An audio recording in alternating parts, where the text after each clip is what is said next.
The sea around Kamino had no memory, only weather. It struck the pylons of Tipoca City with the patience of an old god, wearing no face, keeping no score, never once altering its rhythm for the lives arranged above it in white laboratories and polished corridors. Rain scoured the transparent steel and silver veils. Thunder moved through the deep water and up the stilts into the city's bones.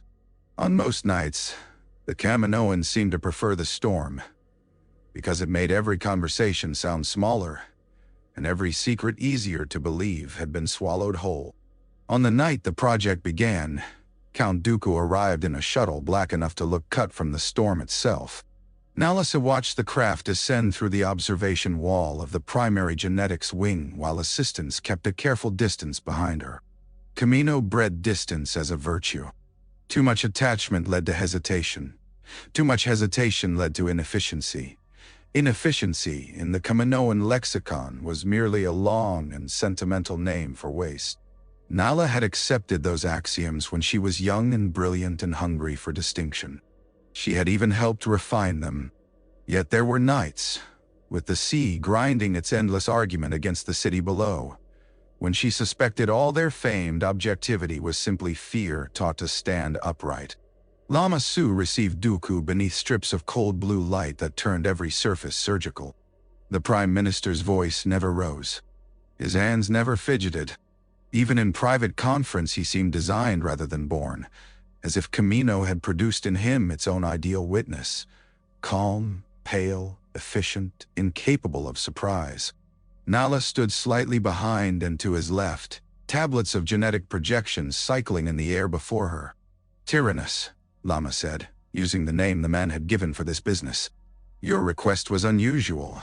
Kamino specializes in reliable replication, not mysticism." Dooku removed one glove finger by finger, each motion deliberate enough to carry insult if anyone there had been vain enough to receive it. Age had sharpened him rather than softened him. The silver in his beard looked chosen. The aristocratic severity of his face would have invited trust in a weaker room. Here it only made the sterility around him appear more severe. "Then think of mysticism," he said, "as another variable to be measured." He placed a small cylindrical case upon the table between them. Its lock responded to his touch alone. When it opened, Nala expected samples, perhaps blood or tissue taken from some unusual donor.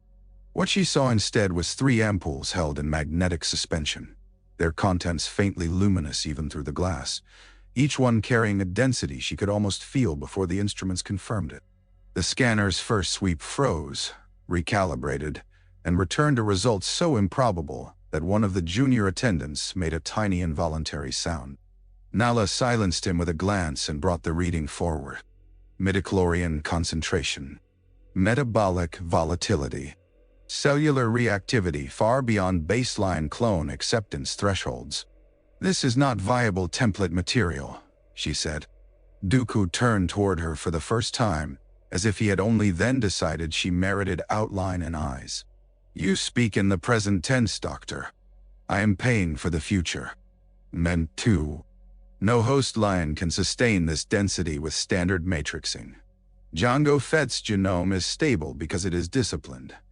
It accepts modulation only within limits. Push beyond those limits and growth turns erratic. Temperament fractures. Cognition overfires. The result is not excellence, it is ruin." "Then ruin 1,000 until one survives," Dooku said. Lama's gaze did not shift, but Nala recognized the small stillness that meant interest. Attrition did not offend Kamino. Expense did. He was already calculating nutrient vats, accelerated growth cycles, discrete personnel, hidden accounting. "To what end?" Nala asked. Dooku smiled without warmth. "The Republic's army is a magnificent blunt instrument. I require proof that a sharper one can be forged. Force sensitivity is not a trait like bone density or visual acuity," Nala said. "Temperament may be influenced. Receptor prevalence may be encouraged. But the Force is not a gland you enlarge." Dooku's eyes moved back to the storm beyond the glass, as if he found in it some private amusement. "All civilizations begin by worshipping what they have not yet learned to engineer." The sentence hung there, elegant and rotten. Nala expanded the data overlays anyway. A professional habit was still a habit. The Jango line unfolded in cool blue helixes. Dooku's luminous samples floated beside it like foreign stars. Possible splices appeared. Rejections cascaded. Instability warnings rose in patient columns. Neural burn. Endocrine collapse. Bone distortion. Accelerated psychosis. Total gestational failure. "It will not be one project," she said at last. "It will be a sequence of catastrophes." "Then arrange them in numerical order," Dooku replied. Lama folded his hands. "Discretion? Total. Republic awareness? None. Scale? Small. A proof. A line hidden beneath the greater contract. Command authority? Mine." Nala looked from one man to the other and understood, with a clarity almost obscene in its neatness, that her objection was not required for the room to proceed. She could still refuse in the inward sense of the word. She could even resign. Kamino would replace her and continue. Or she could remain where the knowledge was deepest, and the consequences, if consequences ever ripened, might at least be seen by someone unwilling to call them pure mathematics. She hated that this felt like a choice. "Project parameters," Lama said. Nala summoned a blank slate. Her fingers moved above it with the precision of long practice, though each word she entered carried the sensation of stepping farther onto a floor she suspected would not hold. Secondary hidden gestation suite. Isolated personnel. Modified nutrient composition. No integration into main cadet stream. Aggressive growth acceleration forbidden until neural stability confirmed. All anomalies logged. All losses contained. Dooku listened as if she were reciting a shopping inventory. When she finished, he placed his gloved hand over the open case of luminous ampules and lowered his voice. "I am not commissioning a parlor curiosity, Doctor. I am commissioning contingency." The Jedi grow complacent around what they mistake for life's natural gatekeeping. The Chancellor grows sentimental about his pets in robes. The Senate imagines armies settle the future. It does not. Singular beings do. If the Force can be courted in manufactured flesh, then history itself can be standardized. "Nay." The storm answered before Nala could. A crack of thunder rolled through the city so heavily that droplets trembled loose from the window seals. She heard herself say, "The Force cannot be manufactured." Dooku closed the case, then breathed something worth inviting. After he departed, the room remained colder than before. Lama dismissed the attendants and turned to Nala. "You dislike the work.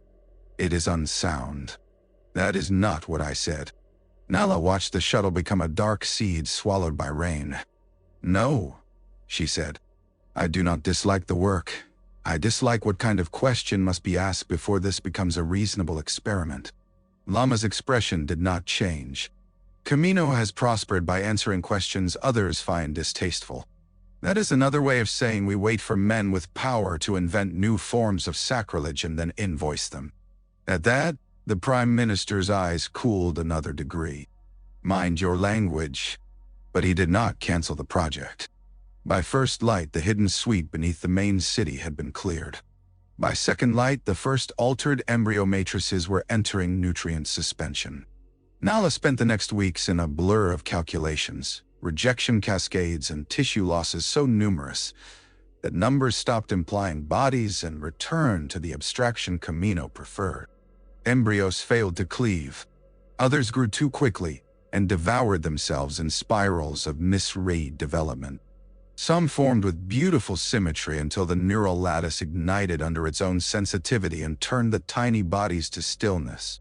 Every failure refined the next attempt.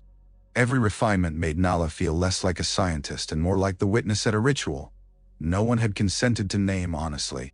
Months later, long after Dooku had ceased visiting and begun merely sending encrypted directives, Nala stood alone in the nursery and watched 5 gestation cylinders glow with stubborn light.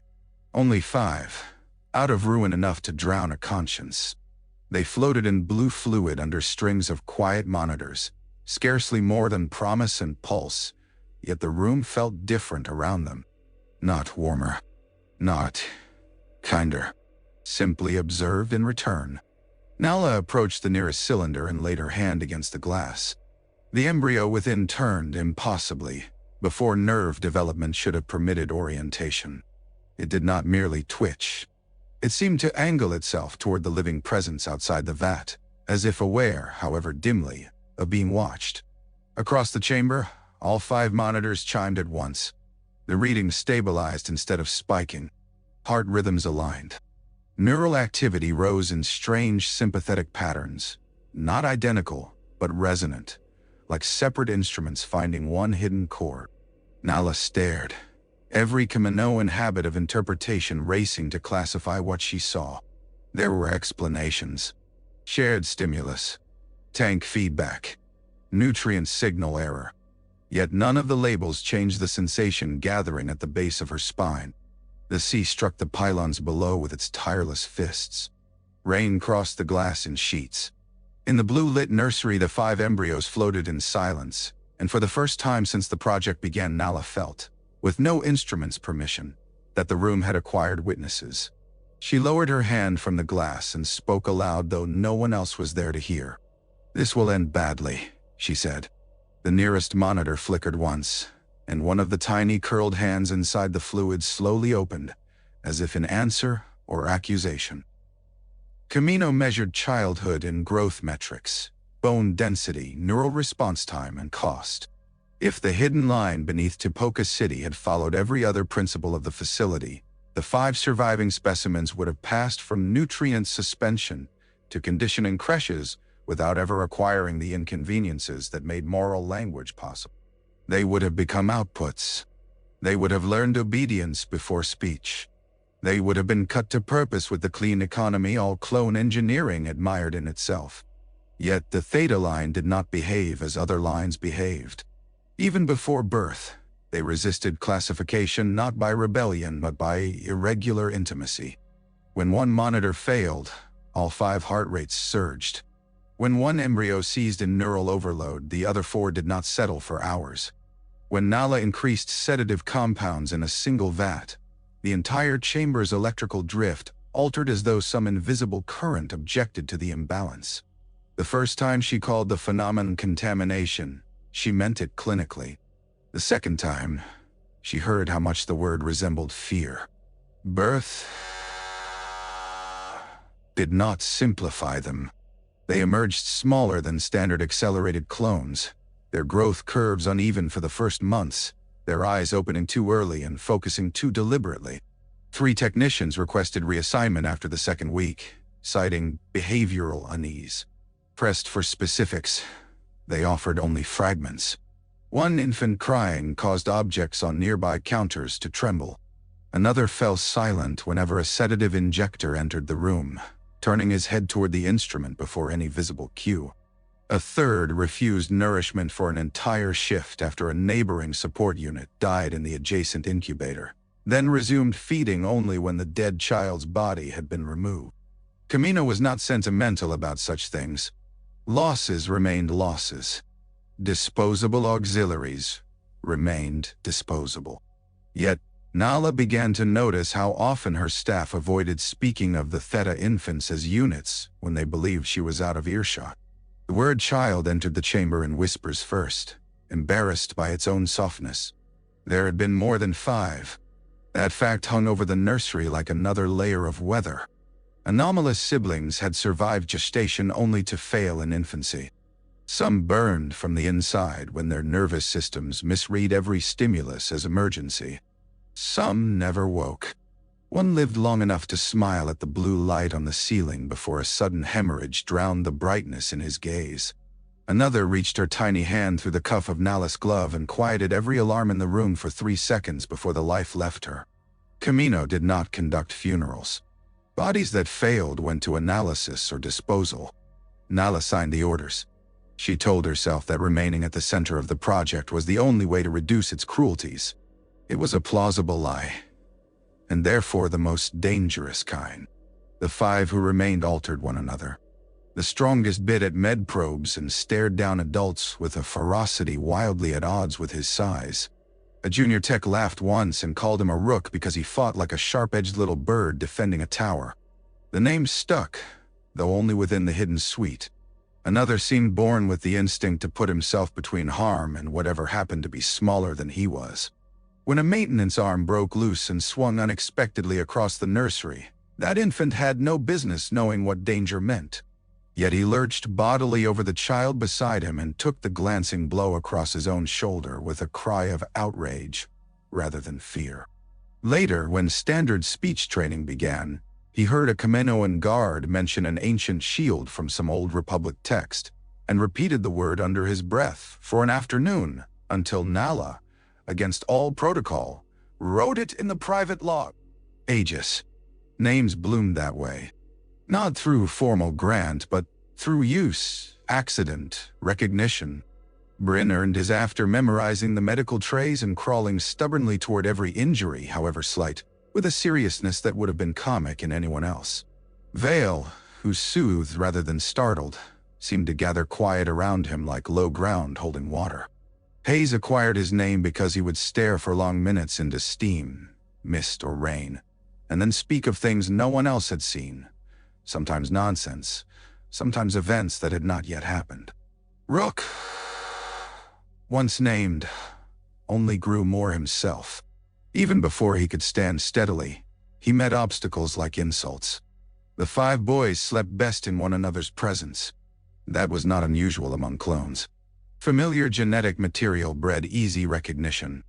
Yet Theta sleep took on patterns Nala could not dismiss. In the dark cycle, with the nursery lights dimmed and the sea moving somewhere beyond kilometers of durasteel and water, their breathing synchronized more completely than chance allowed. When one dreamed badly, the others stirred. When one woke crying, another often reached toward him before the sound fully formed. There were mornings when they emerged from rest with identical traces of salt on their cheeks, despite no leaks in the humidity system and no record of tears. Shared imagination, one Kaminoan analyst suggested. From what? Nala asked.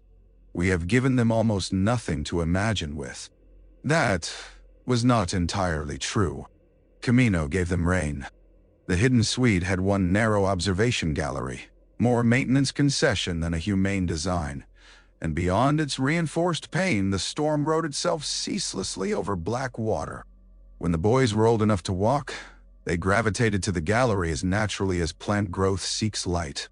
Rook pressed both palms to the glass and grinned at thunder as if recognizing challenge. Bryn watched the med transport skiffs navigating the lower docks and wanted to know where the injured went afterward. Hayes tilted his head and murmured about lights under the sea that no one else could see. Vale stood nearest the others, rather than the window, somehow already measuring who might fall. Aegis looked longest. Not because he loved the storm. Nala suspected he was listening for something inside it. Their training began in secrecy and unease. Kamino could not permit such an expensive anomaly to remain unconditioned, and so the line received standard language instruction, motor drills, tactical patterning, ethics narrowed to obedience, and the carefully rationed emotional education clone doctrine, considered sufficient to produce effective adults without troublesome interior lie. The difficulty was that the Theta boys arrived at each lesson half a beat before their teachers. They memorized too quickly. They asked questions at the wrong points. They looked at instructors as if gauging whether they believed what they said. Why do we fight? Bryn asked once during a lecture on military hierarchy. To preserve the Republic, the instructor answered. Preserve it for whom? The instructor did not enjoy being asked for second-order meaning by a child with bruised knuckles and a medit's precise gaze. A week later, Aegis asked why a failed unit's bunk was stripped before the others woke. The question was not remarkable. All children ask about disappearance if they survive long enough to notice patterns. What unsettled Nala was the calm with which he asked it. He had already understood that the official answer would be insufficient. Efficiency, she said, because Kaminoan habit still reached for the nearest cold tool. Aegis considered that with a gravity no child should have worn so well. Does efficiency hurt? Nala had no professional response prepared for honesty. Across the room, Hayes looked up from a line of training markers and said, with the dreamy certainty of someone reporting weather, "It leaves holes." No one had taught him that word in that context. The losses continued, though less frequently now. Growth spurts triggered neural storms. Emotional stress sometimes sent light fixtures flickering or training remotes skidding across the floor. Rook once shattered a target emitter with nothing but rage after being confined for striking an instructor. Bryn developed migraines whenever a neighboring test chamber euthanized failed specimens. Vale calmed violence in the room merely by stepping between bodies before either one consciously knew why. Aegis began waking from dreams in which corridors filled with smoke and white-armored men turned their rifles on figures holding light. He could never describe the faces in those dreams clearly, only the betrayal flooding them. Nala altered schedules, shielded records, lied to superiors, and told herself all of it remained research management. The line had become too valuable to lose. That explanation remained useful for almost a year. Then the incident in the secondary gym broke it. The boys were 12 in biological age, though accelerated growth made such numbers decorative. A malfunction in the overhead rigging sent a rack of weighted combat plates dropping toward Bryn, who had knelt to retrieve a medpack someone had kicked under a sparring rail. There was no time for a trainer to cross the room. No time for the warning shout to matter. Yet Aegis moved with a speed that belonged to panic refined by something stranger. He hit Bryn hard enough to drive them both clear and threw one arm up toward the falling plates. The rack changed direction. Not dramatically. It did not soar away or splinter in some spectacular display. It simply slowed, shuddered, and struck the floor at an angle that turned death into bruises and shock. Every boy in the room froze. The trainers stared. Rook's expression flared first with triumph, then with envy sharp enough to cut. Aegis remained sprawled half over Bryn, one forearm scraped raw, breathing as if his body had outrun its own permission. "What did you do?" Bryn whispered. Aegis looked at his hand as though expecting it to accuse him. From the observation balcony, Nala felt the last workable partition in her thinking give way. There could be no further pretense that this was merely extreme clone variance. The question in the room had become larger than method. Larger than Kamino. Larger perhaps than any institution currently fighting to own the galaxy. That night she found the 5 boys asleep in the common barracks, cots pulled unconsciously closer together despite regulations about spacing. Stormlight moved across their faces in faint shifting bands. The room smelled of antiseptic, wet fabric, and the clean metallic exhaustion of children grown inside a military purpose. Bryn had an ice patch on his shoulder. Rook slept with one fist half clenched. Hayes murmured once and turned toward the wall, following some unseen procession through dream. Vale's hand hung off his cot where Aegis, even in sleep, had let his own fingers rest lightly against it. Nala stood over them longer than protocol allowed. 5 survivors. 5 violations. 5 arguments against everyone who had commissioned them and everyone who meant, eventually, to use them. She drew a thermal blanket over Bryn where it had slipped loose and felt, to her own irritation, relief when none of them woke enough to notice. On her way out, she paused by the observation pane. Rain crossed the dark outside in endless silver threads. Aegis had once asked whether the sea remembered what fell into it.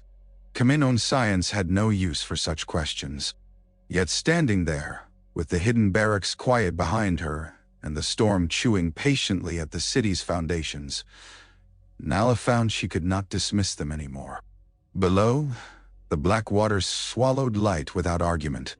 Behind her, 5 boys slept in a room built to keep secrets. For the first time since the project began, Nala understood that secrecy would not be enough to save them, and that whatever came next would be judged less by what Kamino had made than by whether anyone inside Kamino chose, at the necessary hour, to stop calling that making progress. War was less glorious at first sight than in briefing hollows. Chiron had once been a mining moon, rich in glass black basalt and ore seams that flashed blue under torchlight. By the time the Republic arrived in force, the moon had become a geography of collapsed shafts, burning processing towers, and labor camps converted into fortified artillery nests by retreating separatist command. The air tasted of metal filings and old smoke. Even daylight came grudgingly through a permanent veil of industrial haze. To the Senate, it was a strategic recovery. To the infantry, it was a place where boots slid in ash, and every building remembered an explosion. The Theta line was not listed on the deployment manifest by name.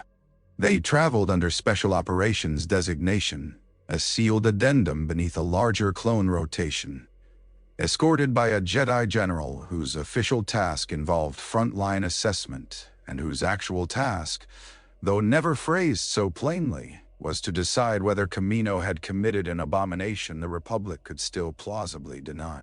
Shaak Ti met them in the troop bay of the descending carrier. Aegis had seen Jedi before, always at a distance, figures moving through Tipoca City on inspection visits like something between priests and weather systems. Up-close Shaak was less remote than he expected and more difficult to look away from. She carried her stillness like a weapon polished by long use. Her red and white markings were vivid against the gray troop light. More unsettling than any of that was the sensation that she had entered the bay already aware of them before her eyes finished confirming what the Force had told her. Rook bristled at being inspected. Bryn straightened reflexively. Vale gave the small, respectful nod of a soldier who noticed sincerity and responded to it. Hayes frowned at the deck as if listening beneath it. Aegis met the Jedi Master's gaze and felt the impossible relief of being looked at as if he were not a malfunctioning tool. "So," Shaak said, quiet enough that only the 5 of them and the commanding captain heard, "you are the secret inside the secret."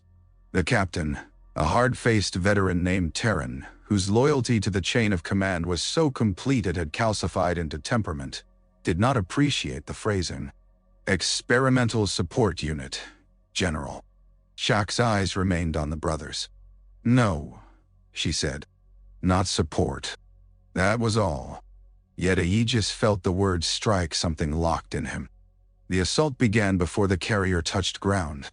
Separatist guns had ranged the descent corridor weeks earlier, and the landing zone came up in bursts of mud, basalt chips, and orange fire.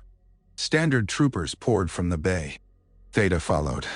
Training vanished under contact.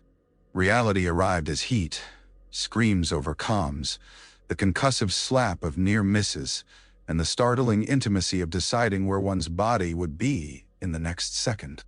They moved together without speaking. Later, officers called it exemplary coordination. Aegis knew that was not the whole of it.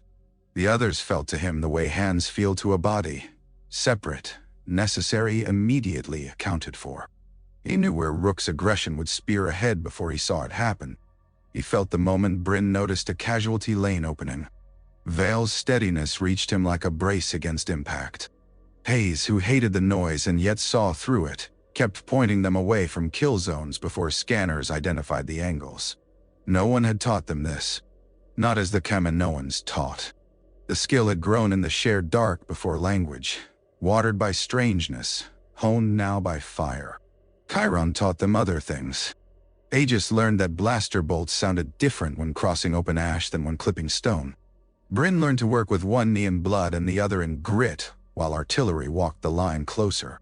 Rook discovered that battle gave him the honesty all barracks discipline had denied. In a kill corridor he became simple and incandescent, terrifyingly alive. Vale kept men moving who would otherwise have stopped from fear or pain, his hand on shoulders, on helmet rims, on whatever human point he could find to say not yet. Hayes stared through smoke and called out changes seconds before they registered on tactical feeds. He hated being right. The first civilian Aegis ever touched in war was a child trapped under a collapsed transit axle. The Republic advance had driven separatist droids from the outer processing quarter, but the droids had left timed charges in worker housing to deny the district a shelter. Aegis was sweeping the lane with his squad when the first blast went off 3 structures over. Stone and wire leapt skyward. Dust hammered the street. Through it all came a sound he had never been trained to prioritize, and therefore heard more sharply than any command. Crying.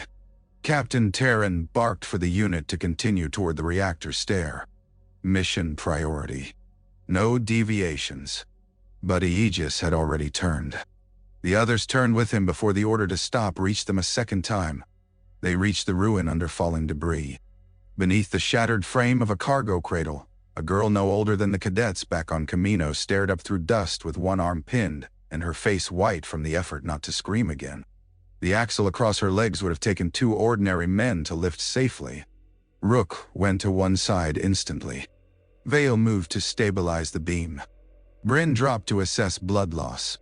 Hayes froze, head cocked, then pointed toward a cracked fuel line hissing along the wall. 30 seconds, he said. Captain Terran's voice broke over comms like a whip. Theta, return to objective. Aegis looked at the child. She was not on any objective map. That seemed, suddenly, an indictment of the map. Lift, he said. They moved as one. The axle rose. Bryn dragged the girl free.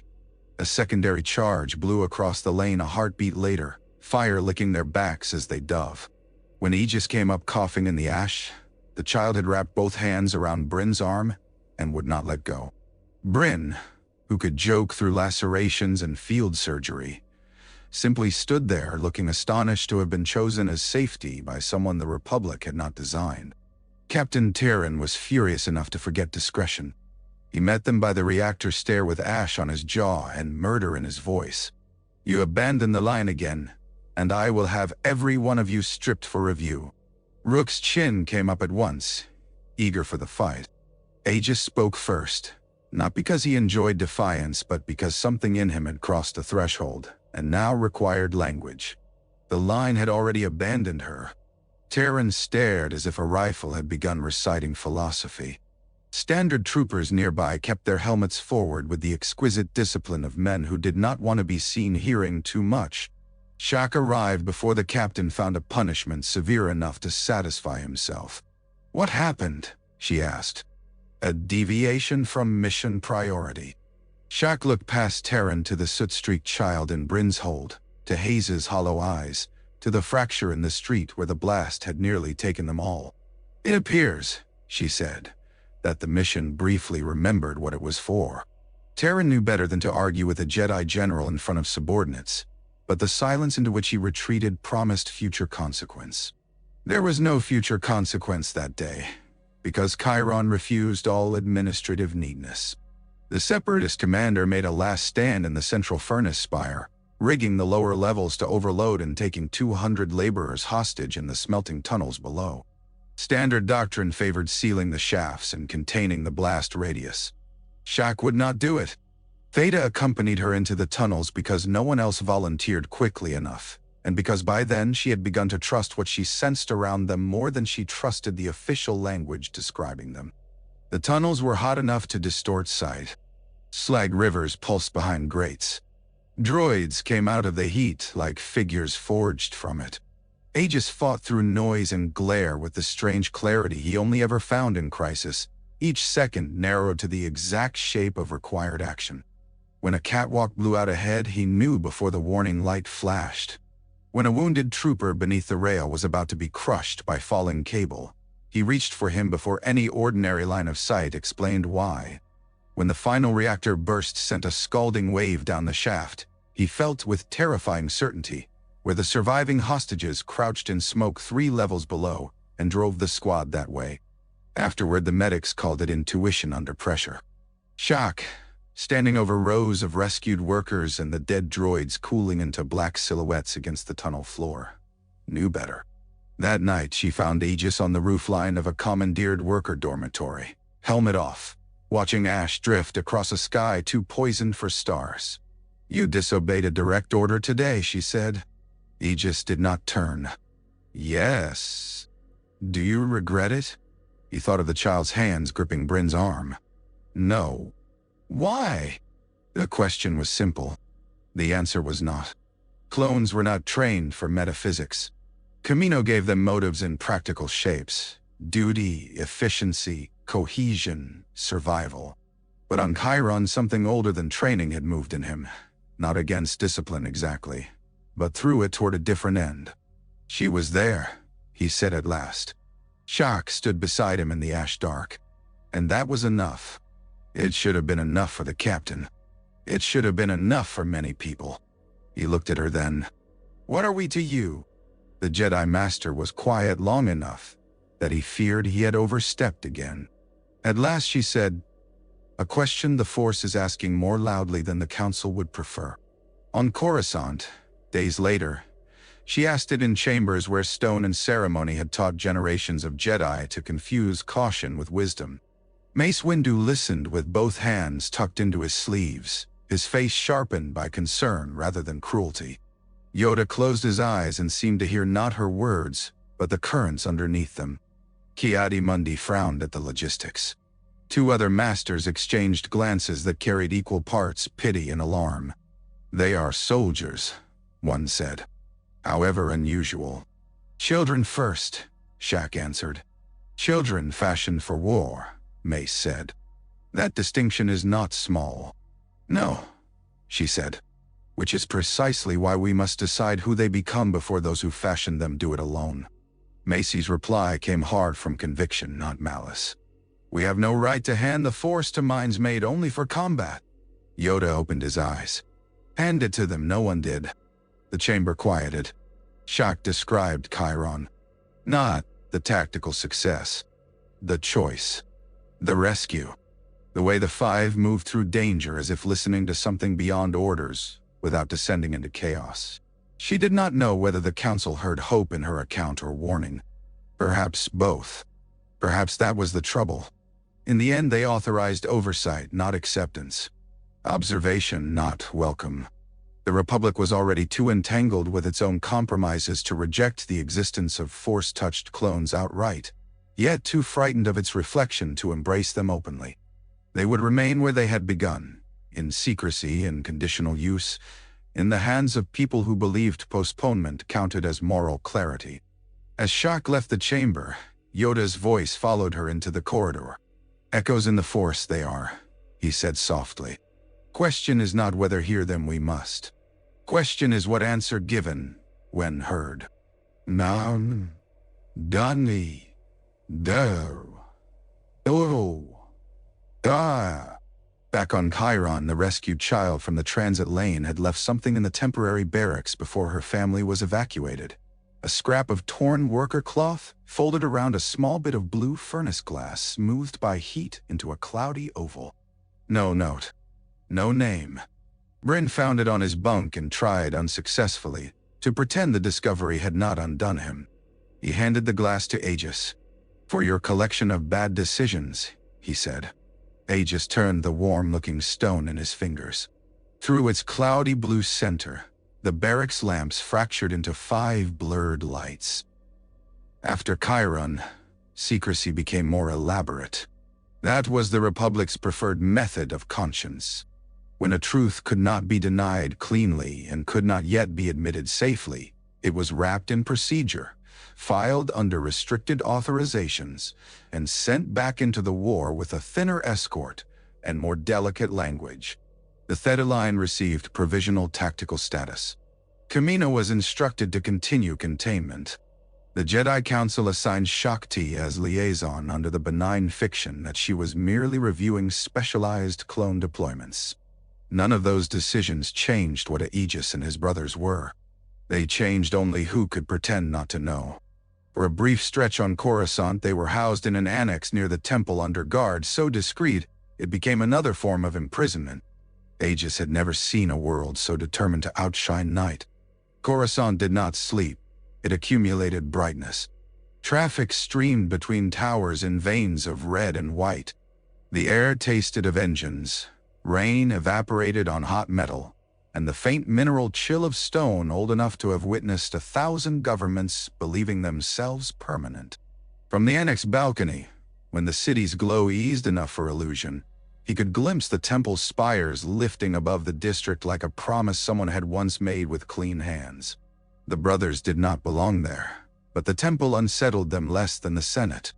The Jedi moved around silence the way experienced swimmers move around deep water.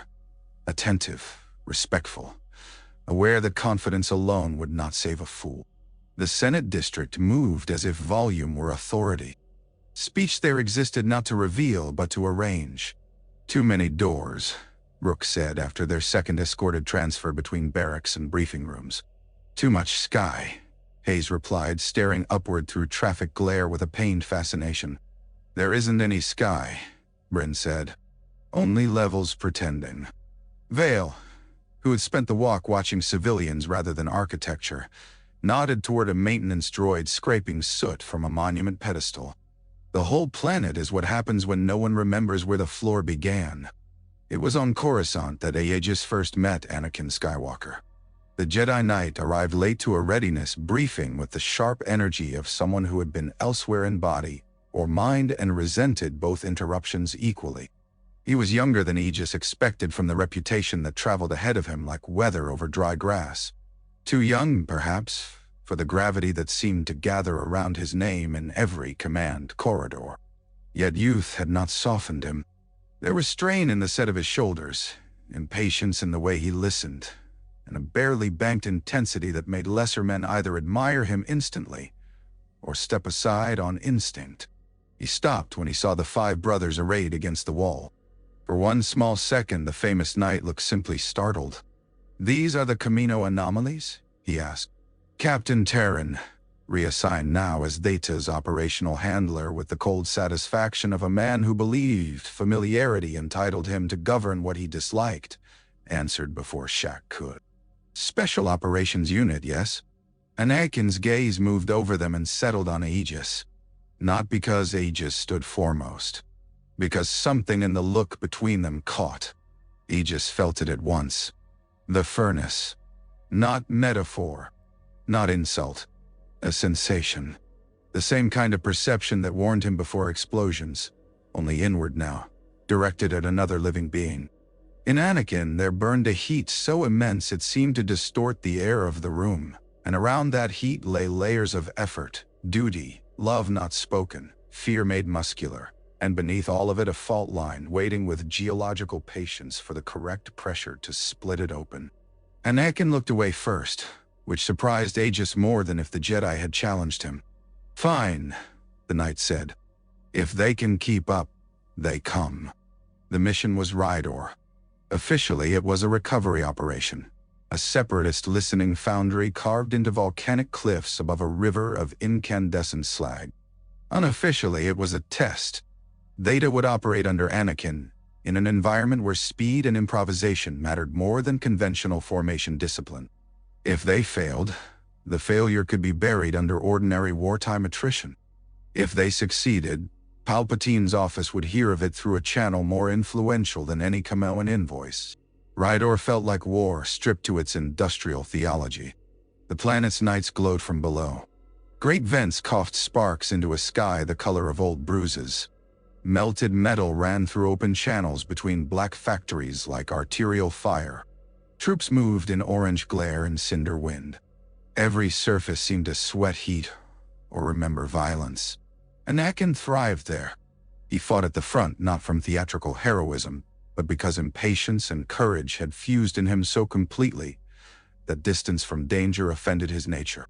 Aegis watched him cut through droid ranks with impossible speed, blue blade flashing in furnace light, and understood why so many soldiers loved him despite the risks of loving heroes. Anakin made action feel like rescue even when rescue cost dearly. He moved as if every second mattered because somewhere inside him every second truly did. He expected the same immediacy from others.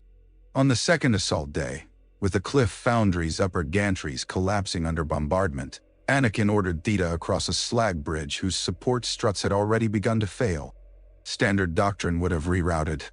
Anakin did not have the patience for doctrine. He sensed correctly that delay would allow the Separatist commander to purge the signal banks they had come to seize. "Move," he said, and jumped. Rook grinned like a man hearing his native language. He followed without hesitation.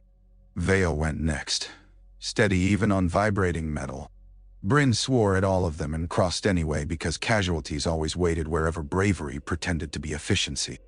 Hayes paused just long enough to say, "Left side first," before he too ran. The left side blew 3 seconds later. A lesser officer would have called that luck. Aegis knew Hayes had felt the fracture before anyone else heard the steel scream. They made the far platform in a cascade of sparks and falling bolts. Droids converged. Anakin fought like a blade given a body. Theta matched him in a different grammar. Rook smashing the flank, Vale protecting the rear line. Bryn moving wounded troopers into cover while firing one-handed, Hayes ducking through smoke toward angles no one else yet recognized. Aegis at the center where instincts and command met and disagreed. It was there, between two furnace towers shuddering from internal sabotage, that Anakin saw Aegis move without orders and without error. A service cable had snapped above a Republic heavy gunner pinned under fire. The gunner was 2 heartbeats from death, either by cable or blaster. Aegis, engaged on the opposite platform, should not have seen him in time. Yet he turned, lifted one hand almost absently, and the whipping cable jerked sideways hard enough to strike the railing instead of the gunner's skull. Anakin saw. The expression that crossed his face was not simple awe. It was recognition complicated by discomfort, as if he had glimpsed a reflection distorted by someone else's hand. After the platform was secured and the listening bank seized, he cornered Aegis in the shadow of a coolant tower, while heat rain ticked against the metal around them. "You knew that cable was coming down," Anakin said.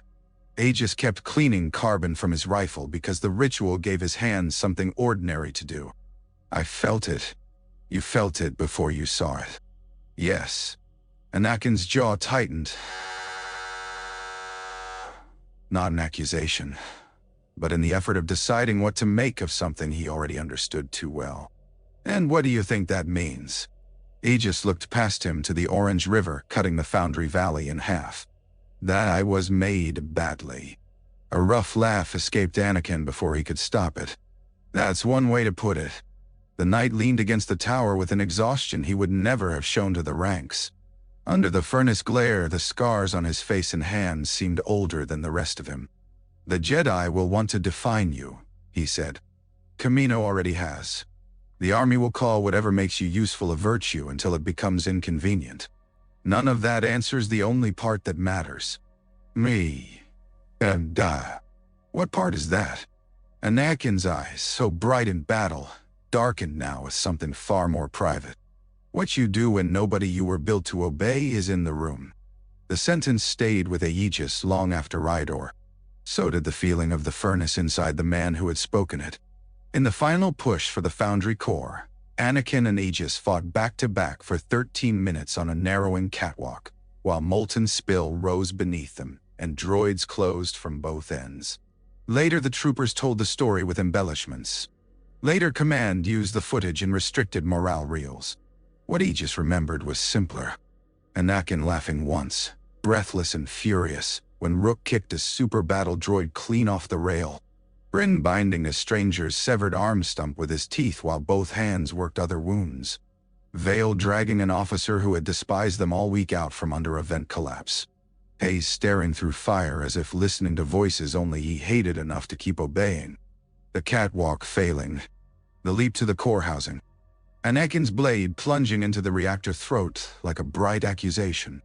They survived because survival was still, for that hour, the mood of the story. Back on Coruscant, the debriefs multiplied. Theta's performance on Rydor did not remain buried. Too many officers had seen it. Too many lives had depended on it. Captain Terran began speaking of the brothers with resentful professional pride, as if excellence might excuse origins. Shaak watched the shift with the guarded concern of someone who understood that recognition was only a more flattering route toward exploitation. Then, Palpatine requested a commendation audience. The brothers were told it was ceremonial. A private acknowledgement of service from the Supreme Chancellor for distinguished conduct under difficult field conditions. Only Aegis was summoned individually, which annoyed Rook, worried Bryn, and made Hayes go pale enough that Vale walked beside Aegis to the Senate Annex without being asked. "Say as little as possible," Vale murmured before the guards separated them. Aegis almost smiled. That advice would be more useful if I were going anywhere else. The annex was smaller than the central office, and worse for it. Power condensed in the room rather than displaying itself. The windows gave onto Coruscant's endless structured glitter, but the glass reflected Palpatine more strongly than the city. He stood with one hand clasped behind him, grandfatherly from the correct angle, tired in all the ways public men cultivate to make hunger look like service. "My boy," he said, turning with just enough warmth to suggest he remembered every soldier personally. "Ryder might have gone very differently without you." Aegis had been trained to address chancellors, admirals, generals, senators, and the rotating parade of authority with proper economy. Yet the room made economy difficult. Something in it pressed on the back of thought. "I served," he said. "Yes." Palpatine came closer, eyes gentle, voice almost confidential. "That is what makes you interesting." The words slipped into the room and stood there. Palpatine's hand rested briefly over the center of Aegis's chestplate, exactly where the durasteel held the heartbeat it was meant to protect. "You are loyal in ways your makers do not fully understand," the Chancellor said softly. "I have always believed that the future belongs to those who can transcend the limitations of their birth." The touch was light. The revulsion was not. Not because Palpatine felt monstrous in any overt, theatrical way. The horror lay in the opposite. In the total discipline of what Aegis sensed under the old man's skin. Cold purpose arranged so perfectly around appetite that the appetite itself almost disappeared. No furnace like Anakin's. No noble confusion. Only depth. Depth without bottom. A darkness patient enough to smile. Aegis stepped back before courtesy finished permitting it. Palpatine's expression did not change. If anything, the old man seemed pleased. "You may go," he said. Outside the annex, Vale took one look at Aegis's face and stopped asking questions. That night, alone in the barracks, Hayes whispered into the dark, "The city is teaching itself to kneel." No one answered him. Rain moved somewhere high above the layers of Coruscant where almost nobody lived long enough to see actual weather. Far below, in offices lit too late, powerful men continued deciding what names would be given to dangerous things once they had learned how to use them. The order came through Republic intelligence, which was one of the reasons Shaak mistrusted it immediately. Vadamor was not a battlefield in any conventional sense. It was a moon of old stone, wind-shaped monasteries, an archive so ancient the current war looked from their shelves like just another quarrel among briefly armed mammals. The official brief described a separatist courier route intersecting the moon's communications lattice. The archives, it suggested, might contain encoded route ledgers worth seizing before enemy agents erased them. Theta was assigned because the operation required discretion. Shaak was attached because the intelligence request used the phrase force-reactive material with a vagueness too smooth to be accidental. The transport set down in twilight. Vadamor had no Kaminoan storms, no Rydorian furnaces, no Coruscant glare. Its weather spoke in wind through prayer slits and dust across worn steps. The monastery complex clung to a cliff face above a dry valley where pale grass moved like something breathing under the moonlight. Bells sounded somewhere within the stone, slow and hollow, as if time itself were being measured reluctantly. "This place looks harmless," Rook said, which for him was another way of confessing unease. "Most dangerous places do," Bryn muttered, checking his med satchel. Hayes stopped at the top of the entry stair and stared into the dark beyond the gate. "There are bones in the walls," he said. No one answered. By then, they had all learned that Hayes's sentences entered the room from angles ordinary reasoning preferred to avoid. The monks did not resist the Republic landing. That, more than any ambush might have, set Shaak on guard. They came in gray robes faded by sun and stone dust, hands visible, faces old in the way lives become old when they have spent decades concerning themselves with questions armies cannot invade without embarrassing themselves. At their head walked a man with shoulders bent by years, but eyes too alive for frailty to claim honestly. He introduced himself simply as the Keeper of Records. The Republic captain assigned to the mission wanted titles, clearances, surrender codes. The Keeper offered water instead. "We received your message," he said. "It arrived after the men who came without messages." "What men?" Shaak asked. The old monk's gaze moved briefly toward the cliff road winding down into the valley. "Men who wished for us to burn certain shelves and deny we had ever seen certain faces." A silence opened under the words.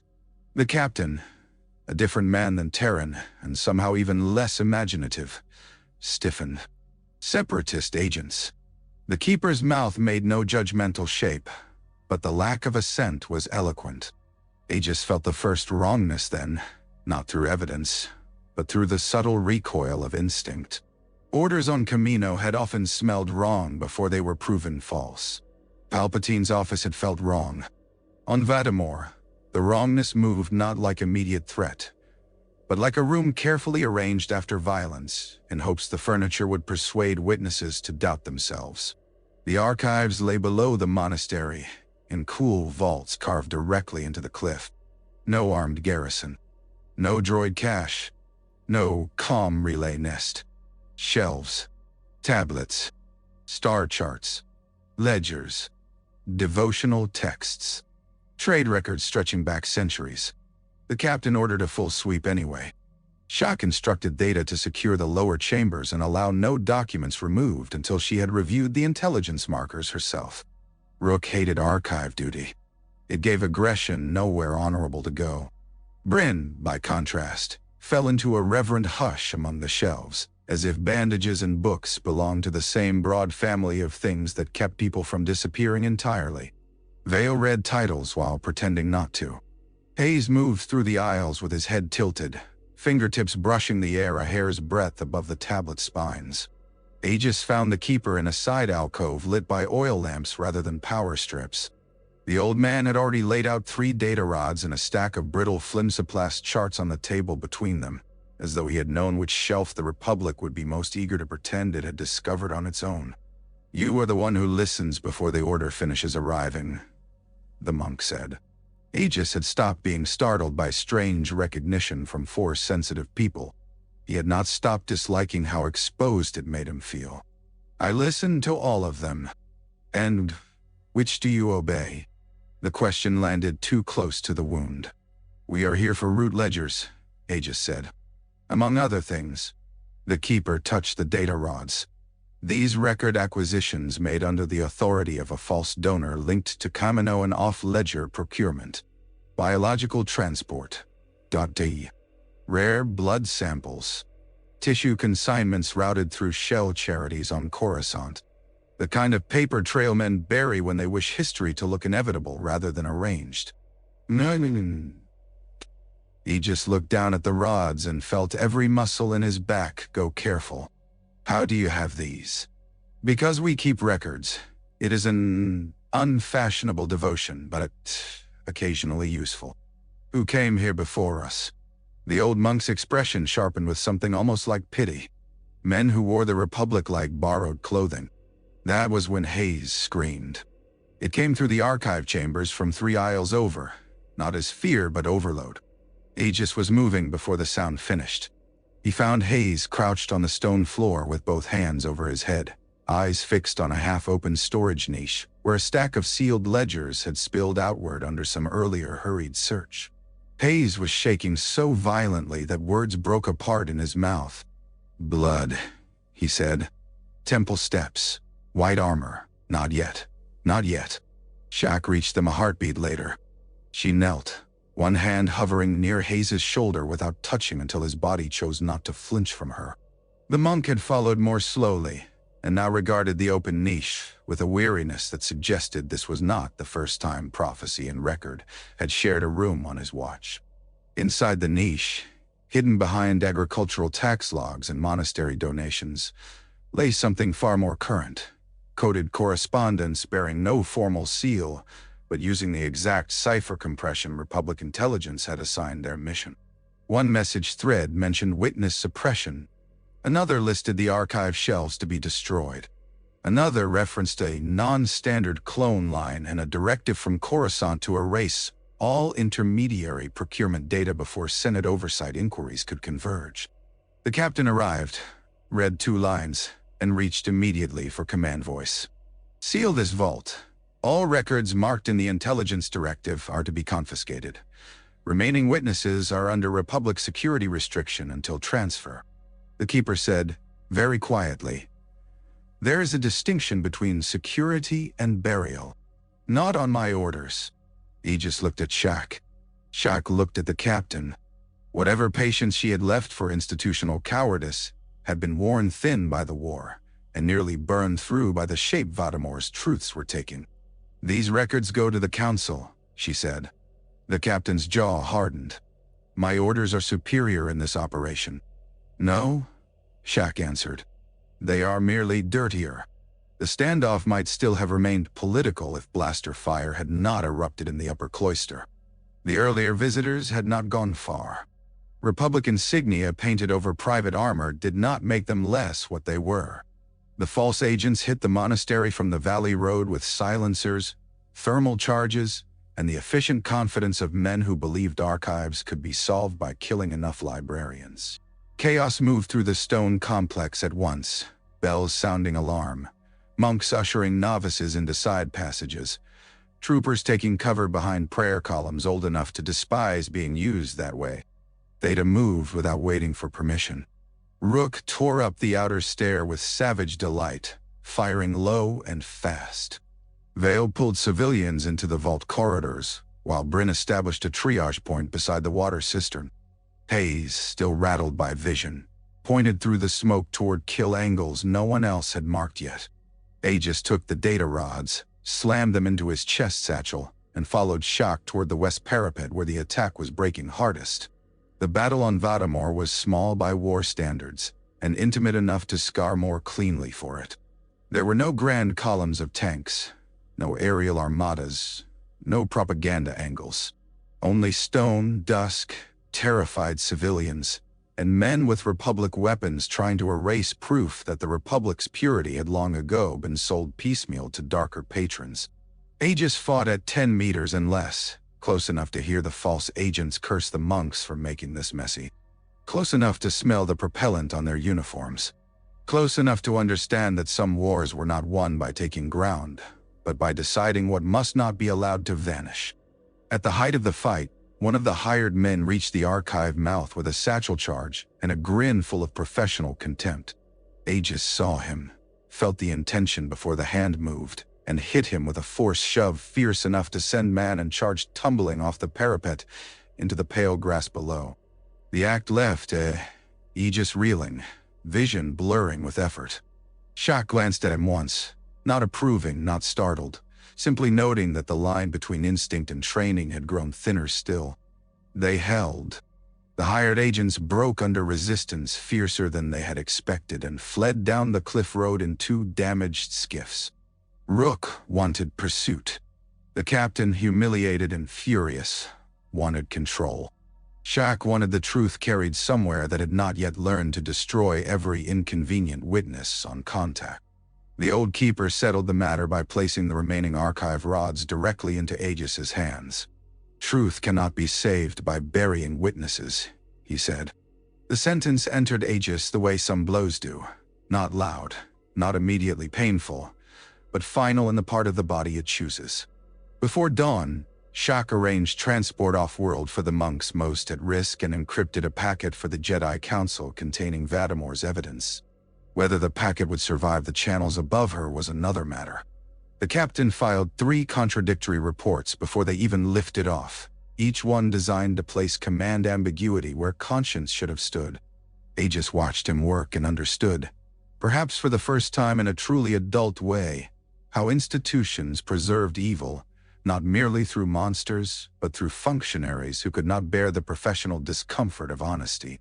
The return to Coruscant was quiet. Rook sat apart, still angry that they had not hunted the fleeing agents to the last man. "We keep surviving people who ought to be corpses," he said. "Maybe that's an improvement," Bryn answered. "On what?" "On Kamino." Rook had no reply to that. which meant the truth had landed. Aegis spent most of the flight with the Vadamor rods in his hands. He did not open them again. He did not need to. He already knew enough. The project that had made him was not a Kaminoan eccentricity or some isolated indulgence by Dooku. It was threaded through larger designs, protected by bureaucracies that smiled in public and erased witnesses in private. The realization should have clarified identity. Instead, it made identity feel less like origin and more like a battleground occupied by strangers. Back on Coruscant, Palpatine's people moved with alarming speed. The Vadamor evidence vanished somewhere between secure temple receipt and formal review queue. The council knew enough to worry, and not enough to act. Shaak's anger became very quiet, which Aegis had learned was when it posed the greatest danger to whoever stood nearest its eventual object. Then Nala reached out. The message came through an old Kaminoan maintenance frequency nobody outside the project should still have remembered. No seal. No greeting. Only a burst of coordinates beneath Tipoca City, a time window, and one sentence. If you wish to know what was purchased in your name, come before it is destroyed. Aegis showed Shaak first. He had learned that secrecy bred best in the warm dark of personal certainty, and he was tired of helping it feed. She read the message without visible surprise. She has waited too long, Shaak said. Yes. Will you still go? Aegis thought of the monks ushering children into side passages, while hired killers climbed the cliff. He thought of Palpatine's hand on his chest plate and the old man's terrible gentleness. He thought of the keeper on Vadamor saying truth and witness in the same breath as if they belonged together by law. Yes, he said. Vale volunteered before being asked. Bryn came because brothers did not divide themselves when danger smelled like origin. Hayes said only, the tanks are still dreaming, which none of them liked. Rook arrived last, leaning in the barracks doorway with that hard, unreadable stillness he wore whenever loyalty and doubt had started eating one another alive. If this is a trap, he said, I'm blaming all of you. No, Bryn replied. You'll blame me because I pack worst. Rook almost laughed, which in those days counted as grace. They left for Kamino under weather no forecast had managed honestly. The sea waited where it had always waited, black and tireless below the white city that had made them. Rain crossed the glass in silver cords. Somewhere far above, governments continued the polished work of lying. Somewhere below, in a submerged chamber Nala had kept hidden for too many years, the truth was either about to become evidence or die in the attempt. The hatch beneath Tipoca City's eastern maintenance spine had not been opened in years. Nala met them there alone. Put it against the rain, though the gesture was absurd inside Kamino's controlled corridors. Water still glistened on her sleeves. The look in her eyes made Bryn stop joking, which was how the others knew fear had finally outrun whatever professional fictions remained. Shaak stood half a pace in front of the brothers without seeming protective, and therefore appeared more dangerous. Hayes had been restless from the moment their transport cut through the storm. Now, before the hidden lift even began its descent, he whispered, They are all still here, with the same dread other men reserved for battle sirens. The lift carried them below the active city, below the clean municipal decks and military barracks, below the nursery wards where standard clone life entered the Republic's ledgers as numbered output. When the doors opened, old cold moved over them like breath from another century. The submerged nursery was larger than Aegis had expected, and emptier than any place built for beginnings had the right to be. Gestation cylinders lined the chamber in patient ranks, some dark, some faintly lit from residual power, all of them full of nothing but memory and thin blue water stains. Cables hung where life support lines had once fed hidden children. The glass of the older tanks had gone slightly clouded with age. Beyond the reinforced outer wall, black ocean drifted past in slow, enormous silence, and pale sea creatures turned like ghosts among the pressure lights. Rook swore under his breath. Vale did not move. Bryn, who had spent his entire life patching what armies broke, looked around the room with an expression so open it resembled injury. This is where we began, Aegis said. Nala did not answer at once. She crossed to the central table and brought archive schematics into the air with fingers that trembled only once, and only if a man was unkind enough to be watching for it. "This is where the line was kept hidden," she said. "Below the principal contract. Below oversight. Below every record that might have made your existence subject to any law but the client's appetite." "Nai. Dooku," Shaak said. Nala inclined her head. "Tyrannus commissioned the line. He provided sample material through intermediaries and demanded total discretion. Lama approved the expenditure. I supervised the work." Rook's laugh came out sharp and joyless. "You supervised us." "I supervised the attempt," Nala corrected, and the correction only made the sentence crueler. The line was never intended to be large. It was a proof. A question asked in flesh. Aegis looked at the empty tanks. He remembered the Vadamor rods in his hands, the buried procurement trail, the taste of old lies maturing into shape. He remembered Palpatine's hand on his chest plate, and the old monk saying truth could not be saved by burying witnesses. At last the whole architecture stood plain enough to be hated honestly. "You weren't proving whether we could live," he said. "You were proving whether the Force could be domesticated." Nala met his gaze with the terrible steadiness of someone too tired to lie well anymore. "Yes." Aegis stepped closer to the tanks, to the room, to the evidence of children once measured as outcomes and losses. "You did not make us out of hope. You did not even make us out of war. You wanted to see whether chance could be bullied into serving design." Nala's silence offered no defense. "You did not create us," Aegis said. "You wagered." Nala accepted the judgment without flinching.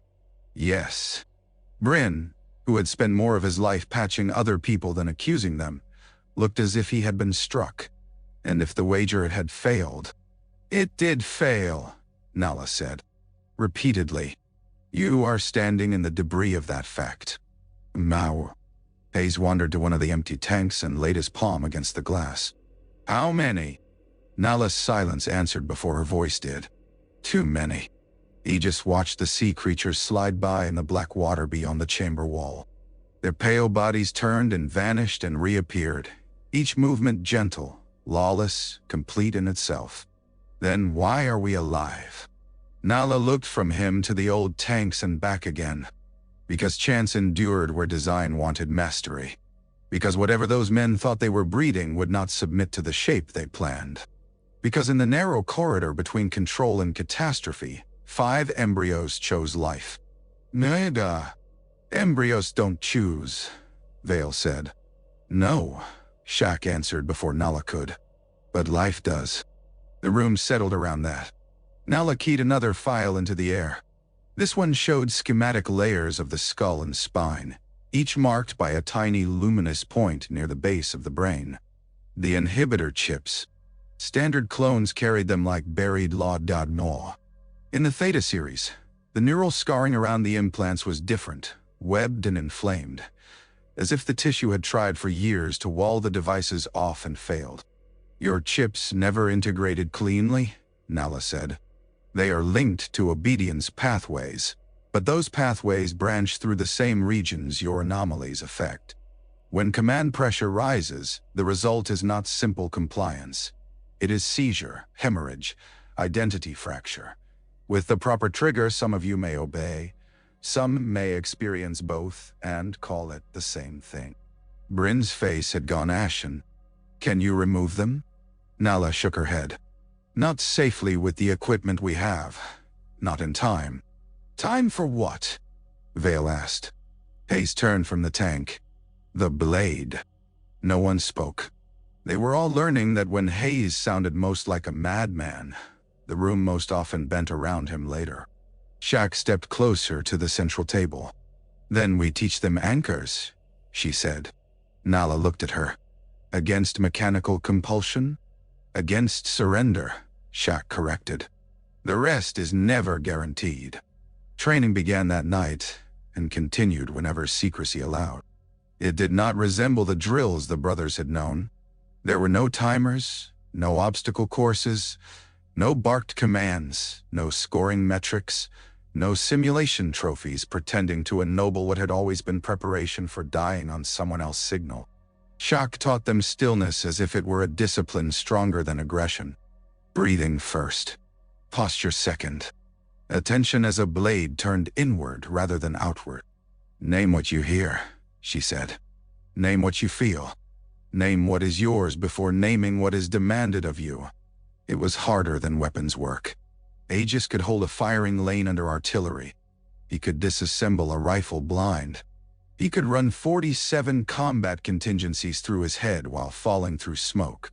Sitting on a cold deck with eyes closed, while the sea drummed against Kamino's hull and his own thoughts rose like startled birds, was, by comparison, a kind of nakedness he had never been trained to survive. Again, Shaak said whenever his breathing broke. Vale took to it with the grave patience of someone who had always suspected violence was only half the truth of him. Bryn learned fastest when he imagined the exercise as triage for the self, another wound to be stabilized under pressure. Haze was impossible to measure. Sometimes he settled so completely that Aegis could scarcely feel him at all, as if he had stepped into some farther weather. Sometimes he surfaced shaking and white-lipped, muttering names of planets no one had deployed to yet. "You're chasing futures," Shaak told him once. Haze gave her a thin, distracted smile. "They're chasing me," Aegis learned in fragments. The first anchor that held for him was not a mantra or a breathing count. It was the memory of the runnel in the temple garden on Corasont, water folding light into itself and breaking it gently. The second was the sensation of his brothers near him in sleep. The old pulse synchrony from the tanks translated into something chosen rather than imposed. The third was a word. Aegis. Not designation. Not property mark. The shield. The refusal to let falling metal crush another body if one breath of will remained. "When the pressure comes," Shaak said, walking slowly among them in the submerged chamber while sea life ghosted by the glass beyond. "There may be no time for philosophy, no time for argument, no time to parse the order or its source. There will only be pain and command arriving together. So know beforehand what is not for sale in sight." "What if everything is?" Bryn asked quietly. Shaak stopped behind him. "Then begin by making one small thing invaluable." Nal watched those sessions from the edge of the light, saying little. Yet Aegis saw the strain in her. She had spent years measuring them in tissue density, endocrine response, bone growth, reflex pattern. Now she was forced to watch them learning something that did not fit on any Kaminoan graph. It altered her more than she admitted. Once, when Bryn fell asleep in meditation and slumped sideways against an empty tank, she crossed the room and pulled a blanket over him with such care that he never woke. She stood looking at him for a long while afterward, her expression unreadable and full of knowledge she regretted surviving long enough to possess. Above them the war worsened. Casualty rolls grew thicker. Briefings came and went. Doka's visits stopped, which frightened Aegis more than if they had increased. Palpatine's speeches reached even the sealed levels of Kamino, smooth and paternal, promising endurance, sacrifice, a final push. Shaak received more urgent summons to Coruscant and ignored as many as she could without forcing open confrontation with the Council. Something was drawing tight across the galaxy, and everyone with even a flicker of intuition felt the wire sing. One night, during meditation, Aegis slipped somewhere he had never gone before. It began with breath and the old memory of the temple water. Then the water became rain. The rain became steam. The steam became smoke. He stood, not physically, but in that other way perception sometimes takes, inside the city of spires from all his dreams.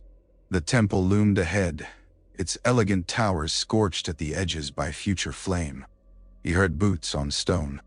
He smelled hot metal and blood. White-armored troops moved through the archways in disciplined files, rifles up. He tried to call out and found he had no mouth. At the top of the steps, a figure turned. Anakin. Not the knight from Rydor. Something narrowed and terrible had settled over his face, stripping away uncertainty and leaving only decision sharpened to cruelty by grief.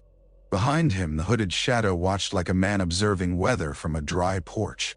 Shaak ran across the temple hall beneath them, lightsaber bright as a living thing, and the vision twisted. A blue blade fell. Aegis jerked awake with a cry that echoed off the old tanks. Bryn was at his side at once. Vale caught his shoulders. Hayes, kneeling 2 places over, looked unsurprised and exhausted. Shaak had gone very still. "What did you see?" she asked. He told her. Not all of it. He could not make his mouth form every image. But enough. When he finished, the sea sounded suddenly louder against the hull. "Dreams are not always fate," Shaak said. "No," Aegis said, still fighting for air. But this was not only a dream. She knew that too. He saw it in the hardening of her jaw. "Then what do I do?" he asked. "Tell the council that one manufactured trooper saw the future, and it had your blood in it?" Shaak said nothing for a long time. At last, "You remember the anchor. That is not enough." "No," she said. "But it is what we have." The next morning, a coded transmission recalled her formally to Coruscant for consultation regarding temple security and chancellor protection. She read it, deleted it, and remained on Kamino 2 more days. On the second of those days, she found Aegis alone in an upper observation corridor, watching rain sheet over the sea. "If what you saw comes to pass," he said before she could speak, "then everything we are sitting here to preserve will fail." "Everything fails," Shaak said. "The question is what grows in the break." "That sounds like something you tell frightened children." "It is," she said. "And frightened soldiers, and masters who should know better." He looked at her. She was smiling a little, but the weariness under it had deepened. "Do you ever wish," he asked, "that you had not known the Force at all? That life could be smaller and simpler?" "Often," she said. "And then I remember who would inherit the galaxy if everyone decent sought a smaller life." She touched 2 fingers lightly to the center of his chest plate, exactly where Palpatine's hand had rested in the Senate Annex. "When the pressure comes, do not ask first what you were made for. Ask what the moment deserves of you." Then she left to answer another summons she had no intention of honoring promptly. That night, in the barracks, Rook returned. He stood in the hatchway with rain on his shoulders and a fresh bruise darkening one cheekbone. He looked from Aegis to Vale to Bryn to Hayes, taking in the changed atmosphere like a man entering a room where his childhood had been rearranged without permission. "You all look religious," he said. "We look tired," Vale answered. Rook tossed a ration bar onto Bryn's bunk and sat heavily across from Aegis. "They're moving standard units around the Chancellor. More chatter than usual. Officers are jumpy. Something's coming." Hayes from the corner spoke to the floor. "It's already here?"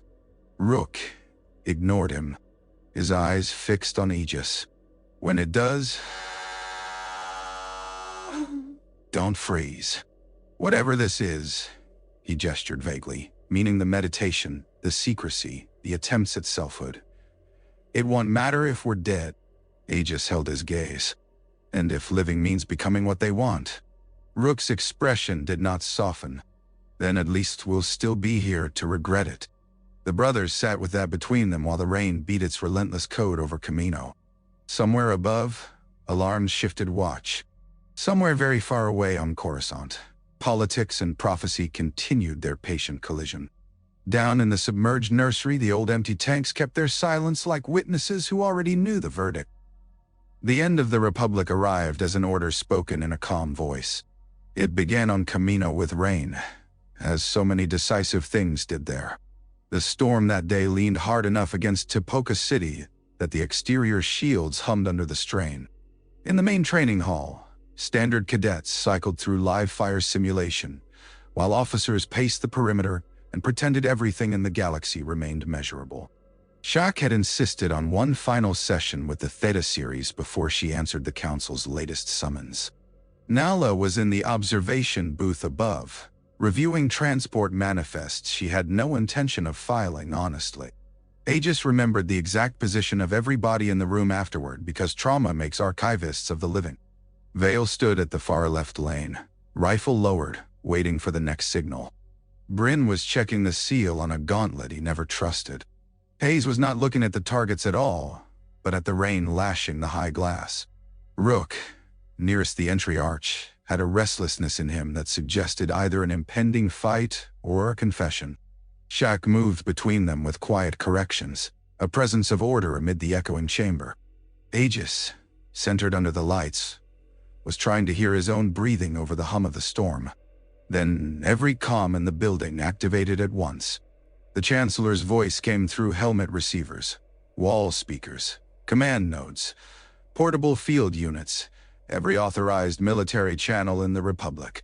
It was gentle, grief-stricken, paternal. He spoke of treachery. He spoke of the Jedi coup.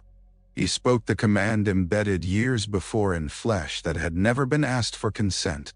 Execute Order 66 Diamond. For standard clones, the chip closed like a fist. For the Theta series, it arrived as an iron spike driven upward through the base of the skull and into thought itself. Aegis felt his vision go white. Every muscle seized. Somewhere beside him, Bryn screamed. Hayes dropped to both knees and clutched his head as though trying to keep it from splitting open. Vale's nose spilled bright blood onto his chest plate. Rook made a sound Aegis had never heard from him before. Rage and terror welded together. The command did not come as language alone.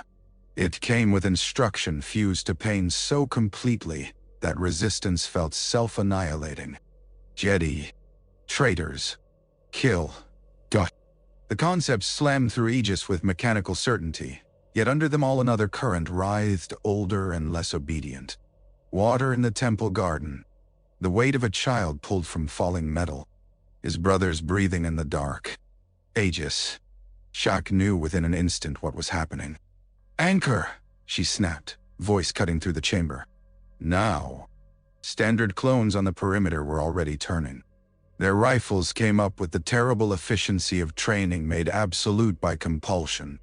The first volley shattered the space Shaak had occupied a heartbeat earlier. She moved in a blur, blue blade igniting with a hiss that turned red bolts to sparks. Aegis hit the deck under the second volley and tasted blood where he bit through his own tongue. The chip burned. "Kill her," it demanded. "Kill the Jedi. End the threat." Every survival pattern and years of conditioning bent around the order like iron filings around a magnet.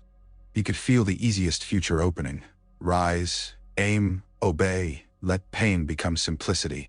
He dug for his name instead. Aegis. Shield. Breath. Water die. Brothers.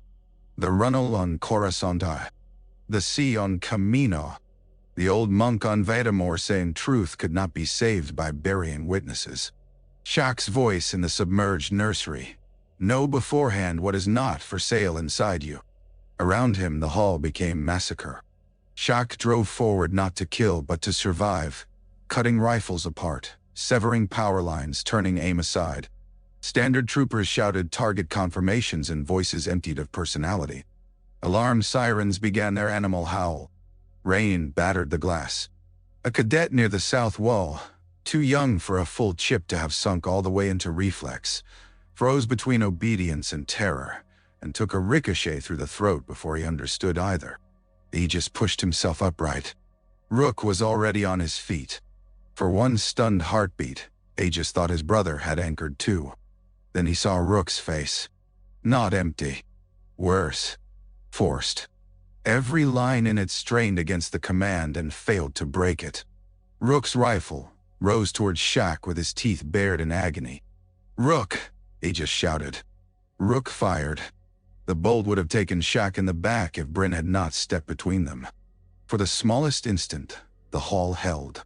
Bryn looked down at the smoking hole through his chest as if it belonged to another body. Surprise came first, then pain. Then grief so naked it struck all four remaining brothers at once through the old hidden current between them. "No," Vale said, not loud, but with a depth that made Aegis feel the word in his bones. Bryn folded. Something in Aegis tore free. He did not remember crossing the distance to Rook. One moment his brother stood there shaking under the command, rifle still hot from the shot, and the next Aegis had hit him hard enough to send both of them crashing into the slick floor. The chip screamed inside his head. Rook drove an elbow into his jaw and went for the rifle again, face contorted with helpless fury. "Help me," Rook choked out. It was the only plea Aegis would ever hear from him. Aegis caught Rook's wrists and felt the command thrashing through his brother like fire through wire. Beneath it, deep and almost drowned, was terror. Not hatred of the Jedi. Not zeal. Only the horror of being forced to become the hand that killed what little he loved. "Name yourself," Aegis gasped. Rook's eyes rolled toward him, wild and wet with pain. "Can't." Another volley scorched over them. Shaak vaulted the sparking remains of a training rig. Vale, bleeding heavily now, had taken Bryn's body behind a pillar, and was firing only to disable, only to create openings, still unable to kill brothers he had trained beside since childhood. Hayes was on all fours in the center lane, mouth open in a silent cry. And Aegis suddenly understood why. It was not only their haul he felt. It was the galaxy. Thousands of deaths struck through the Force at once. Jedi on jungle worlds, on bridge decks, in deserts, in city streets, in meditation cells, in gunships, in command posts. Surprise, betrayal, fear, resolve. The light of lives extinguishing under white armor. Hayes took it all without defense and began to laugh and sob together, the sound of a mind burning under too much revelation. "The sky is full of knives," he whispered. Shaak reached him, caught him by the collar and hauled him bodily behind the shattered frame of a simulation wall, just as blaster fire chewed the deck where he had knelt. From the observation booth above, Nala's voice came over a private channel only the Theta series carried. "Lower maintenance corridor. East access. Now." "We can't get there," Vale said, firing again. "You can if the doors close." The blast shields between lanes slammed down. Not all the way. Kaminoan safety protocols prevented complete closure under active personnel flags, but enough to break sightlines and momentarily splinter the attack. Nala had seized the building systems. "Move," Shaak ordered. Aegis got one arm under Rook's shoulder and dragged him toward the east arch. Rook fought him every step, the command still raging. Twice he tried to wrench free and turn his rifle on Shaak. Twice Aegis drove him into the wall and pinned him there until the next wave of pain forced him limp.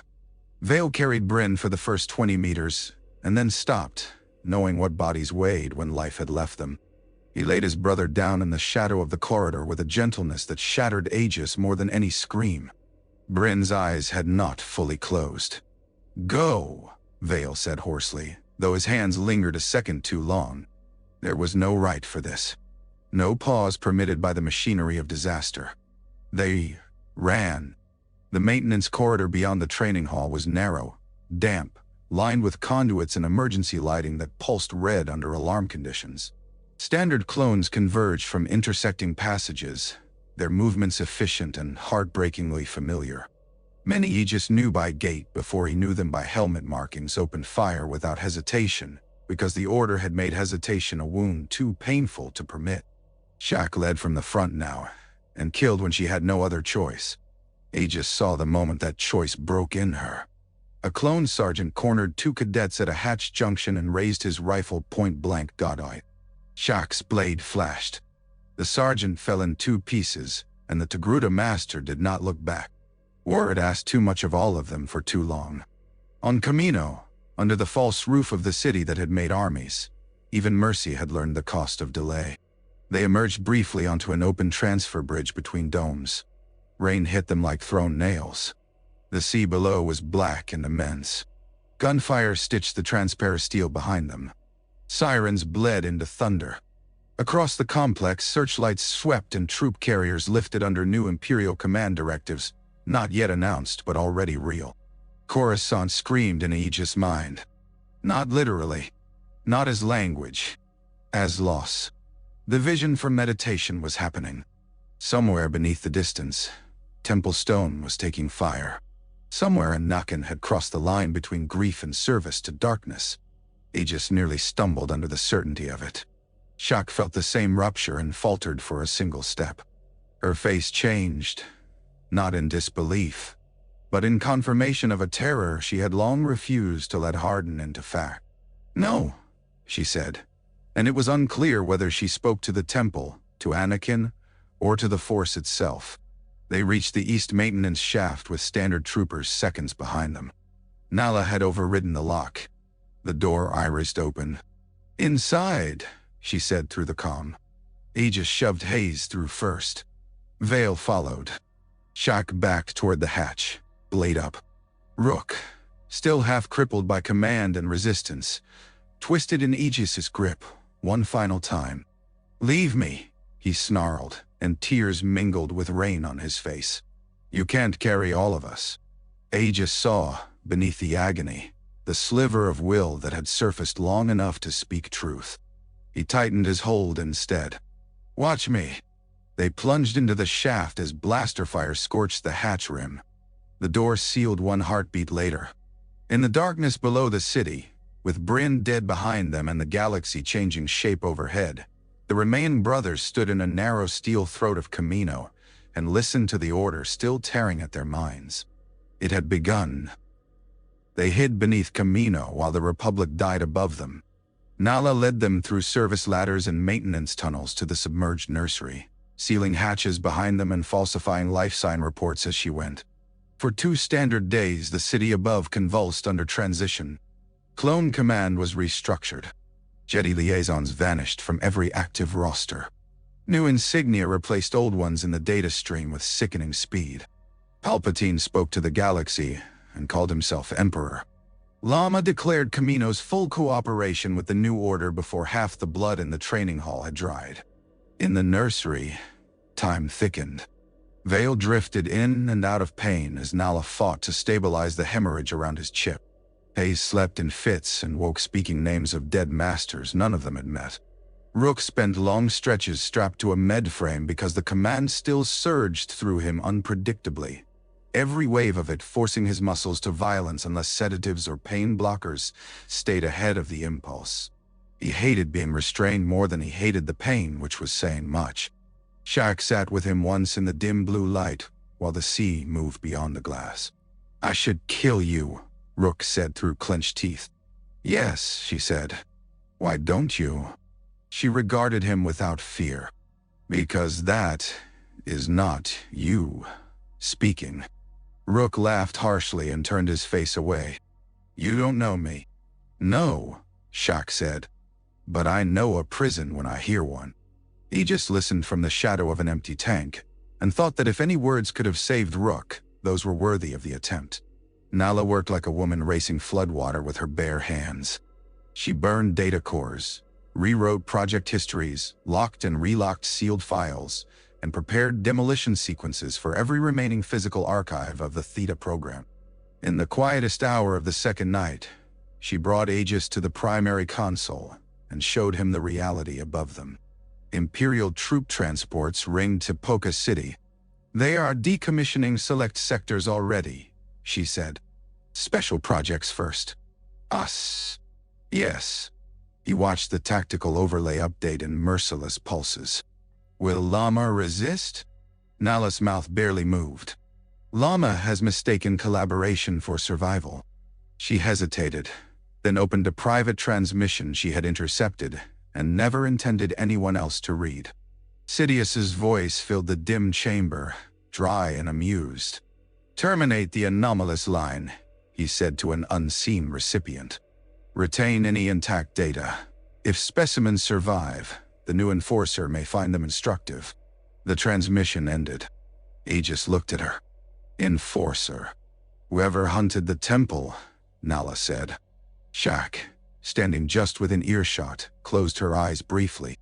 When she opened them, the grief inside was deeper and cleaner now, no longer fighting disbelief. "Anakin," she said. No one corrected her. The name itself had become a wound. "If he comes," Aegis said, "can he be reached?" Shaak's face did not change. Perhaps by someone who knew him before the blade descended, perhaps by no one. "And if no one can?" She met his gaze. "Then you survive him." They had little time to discuss philosophy after that. Nala rigged the lower nursery for total data annihilation. Vale, still weak, insisted on helping route charges. Hayes wandered from console to glass, to console like a prophet mislaid in an engine room. Rook, freed from the med frame for the first time in hours, sat on the floor with his back against an old tank and stared at his hands as if deciding whether they belonged to him. The attack came during a lull in the storm. First, the outer hatches lost pressure. Then the emergency lights shifted from blue to a deep arterial red that made every white surface in the nursery look freshly wounded. The high relay screen flashed seal breaches on 4 levels at once. Purge troopers in black-marked armor dropped through the service shafts with standard clones behind them. The blast doors that should have held for 6 minutes fell in under 1. At their center walked Vader. He filled the corridor the way a grave fills a dream. Too complete, too final, impossible to mistake for anything but the end of one life and the beginning of another worse one. Black armor, black cape, black mask with its inhuman triangular breath. Yet, Aegis knew him instantly. The furnace he had sensed on Rydor remained, but it was cased now, compressed behind iron and hatred, and the machinery required to keep a ruined body moving. The force around him felt like a star collapsed into a weapon. Shaak stepped forward before anyone else could. Anakin. Vader did not slow. That name, he said, and the mechanical rasp of the mask somehow made the sentence more intimate, not less. Has no claim here. Purge troopers fanned out. Standard clones raised rifles. Red lights strobed over wet floors. The sea beat once, hard, against the glass. It always had a claim, Shaak said. That is why you had to bury it. The blade ignited between them with a sound that dragged memory behind it. Aegis had seen lightsabers before. He had never seen one in the hands of a man who hated himself enough to set the galaxy on fire. Vader struck first. Shaak met him in a burst of blue and red that painted the nursery walls in slaughter light. They moved through the old tanks like opposing principles of history, discipline and fury, memory and severance, what might have been against what had already chosen. Around them, the room disintegrated into battle. Vale dropped one Purge trooper with a clean shot to the visor and went to cover Nala at the central console. Hayes raised both hands and sent an old gestation cylinder crashing sideways into 2 standard clones, then blinked in surprise at his own strength as though the act had come from someone standing just behind him. Aegis caught the barrel of a rifle aimed at Shaak's back and tore it aside, then drove the butt of his own weapon into the trooper's throat hard enough to break cartilage. Rook stood where he was for one impossible beat, torn so visibly that even the Purge troopers nearest him hesitated. Vader noticed. "Unit," he said. One word. One command voice. One perfectly placed pressure against whatever the chip had already destroyed in Rook's head. Rook convulsed as if hooked from the spine. When he looked up again, agony still lived in his eyes, but the movement of his body had gone rigid with borrowed purpose. He turned toward Aegis. "Rook," Aegis said. "Don't," Rook replied and attacked. He fought differently now. No improvisation. No savage joy. Only direct lethal efficiency, as if the most dangerous parts of him had been pared down to the clean edge the Empire preferred.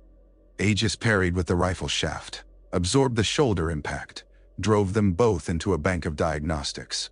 Consoles burst in sparks. Water from a ruptured coolant line sprayed over them in glittering sheets. "I'm trying," Rook snarled through his teeth. "Then keep trying." Across the chamber, Shaak and Vader struck through a forest of reflected light. Once, just once, Shaak had him off balance and blue fire kissed the seam at his shoulder. Vader's answering fury hit the room like a weather front. Instruments imploded. One of the old tanks burst inward with a booming crack. The sea beyond pressed harder against the glass, as if eager to be admitted to the kill. Nala shouted over the alarm. "Aegis!" He turned in time to see 2 Purge troopers bearing down on the main archive stack. If they seized the data cores before the destruction cycle completed, everything the Theta line had suffered would survive them in code. Aegis tore free of Rook long enough to send one trooper sprawling with a force shove that left his own vision ringing. Vale dropped the second with a knife to the visor seam. "Charges are set," Vale said. Blood from his earlier hemorrhage had dried in a dark crust at one nostril. 2 minutes. "Too long," Nala said. Vader forced Shaak back step by step toward the main glass wall. Water frothed around their boots from broken lines. His blade work was less elegant than it had been when he was a Nakin. It was more absolute. He fought as if the existence of resistance offended him personally. Shaak gave ground only where space demanded it. Even exhausted, even grieving, she remained beautiful in battle. Not decorative, not theatrical, but precise in the way a truthful thing is precise. "It didn't have to be you," she said, blades locked. "No," Vader answered. "It only had to be someone willing." He drove forward. Her defense broke half a beat late. The red blade entered below her ribs and came out behind her in a bloom of terrible light. The world narrowed to that line. Shaak did not cry out. She inhaled sharply, once, as if surprised only that pain could still find a new shape. Vader withdrew the blade.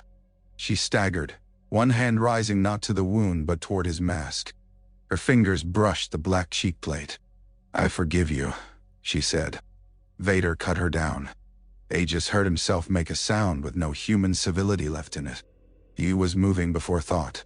The distance between them vanished under rage and grief, and everything Order 66 had torn open. He hit Vader not with strategy but with force enough to crack deck plating under both their feet. The dark enforcers slid back a step, more from surprise than damage, and that single step cost him whatever easy certainty he had brought into the nursery. Aegis fought like a clone and like something else. Rifle butt, knife, shoulders, elbows, the brutal, intimate grammar of close-quarters combat layered with every raw, untrained surge the Force had ever thrown through him in crisis. Vader met it with contemptuous strength. Yet contempt shifted, quickly, into analysis. "Engineered," Vader said, deflecting the knife and seizing Aegis by the throat. "A manufactured echo." Aegis clawed at the black gauntlet, crushing his windpipe. Behind the mask he felt the furnace of Anakin still buried, still furious at its prison. "And you," he gasped, "are what happens when a man volunteers." Vader's grip tightened. Nala hit the final sequence. Sirens changed pitch. The archive cores began to cook from the inside, data breaking into unrecoverable noise. Demolition lights strobed along the floor, toward the structural charges buried in the nursery support columns. "Go!" Nala shouted. Vale had already reached Shaak's body and stopped, because there was no help left to offer. Hayes stood frozen amid shattered glass, tears running down his face without expression. Rook, half kneeling where the last command backlash had dropped him, looked from Vader to Aegis to Nala, and understood in one clear, ruined instant what the next minute would require. "Go!" Nala screamed again. She did not move from the console.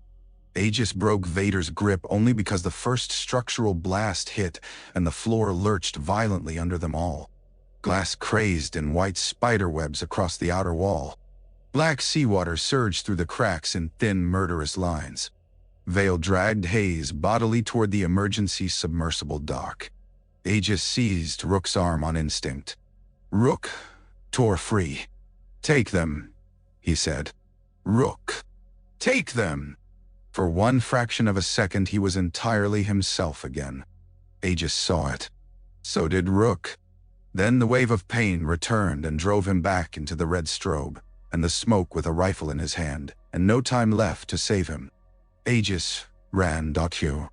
He hated himself for it before he even reached the hatch. The last image he carried out of the nursery was Nala standing at the console while seawater hammered the breaking wall behind her, and Rook turning his weapon not on Aegis, not on Shaak's fallen body, but on the next purged trooper through the door. The submersible blasted from the lower dock just as the nursery imploded. Through the aft screen, Kamino flared with internal detonations, and then swallowed its own secret in black water and rain. Tipoca City still stood above, proud and white, and already doomed by future imperial economics. But the chamber that had made the Theta series was gone. Nala Shaak Ti, buried in light, water, and collapsing steel. Vale sat hunched over the controls, blood on his mouth. Hayes stared back at the drowning city with the expression of a man listening to a funeral choir no one else could hear. Aegis stood braced against the bulkhead, breathing like a wounded animal, and felt the sea take his beginning from him. Behind them, somewhere within storm and wreckage, Vader survived. Of course he did. The Empire named them before they named themselves. In classified pursuit files circulated through sectors too secret for ordinary command, the surviving Theta anomalies were referred to as the Ascendant Residuals.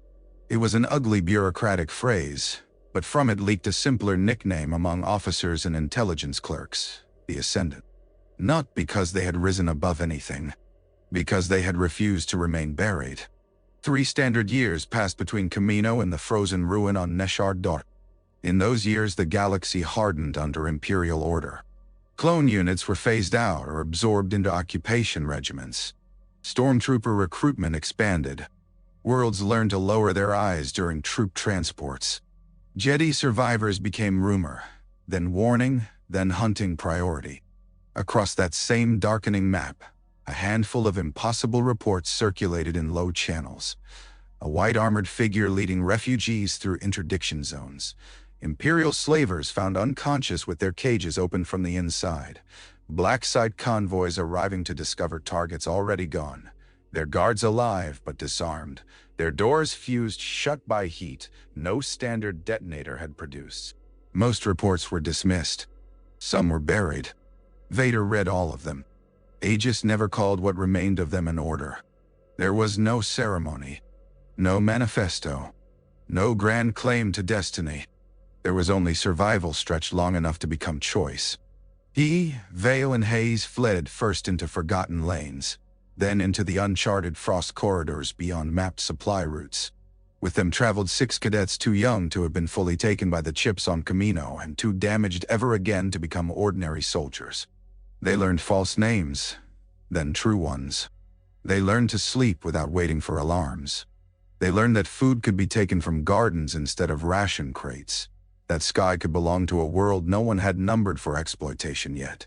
That a person might stand in one place for reasons other than perimeter security. Neshar was not home, but it let them breathe. It lay in the unknown regions under an aurora that painted the long night in bruised greens and pallid blue fire. An ancient ring station, half buried in ice and older than any archive they possessed, leaned above a gorge where starship wrecks from forgotten eras had frozen into the landscape like black ribs. Warm caves threaded beneath the ice shelf. The station's dead systems offered salvage, shelter, and an intermittent electromagnetic veil that confused long-range scans. Aegis chose it not because it was safe, but because safety had ceased to be a meaningful word.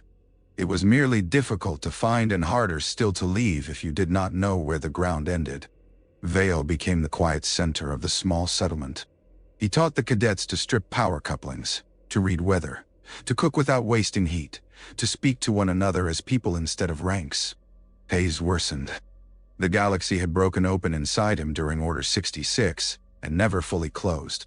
Some days he was lucid and almost lighthearted, sitting in the ice caverns teaching the youngest cadet to stack signal stones in patterns that allegedly distracted predatory birds. Other days, he vanished for hours among the ship bones and returned with frost on his lashes and words no one could make sense of until weeks later. Aegis learned a different craft. He trained in stolen pieces. Forms remembered from watching Shaak, instincts sharpened in battle, meditations repaired from fragments. The Force has lived weather rather than doctrine. He never called himself Jedi. The word felt earned in ways he could not counterfeit. But the current within him, once only a surge in crises, grew steadier when exercised without chains. He learned to move objects before panic forced him to.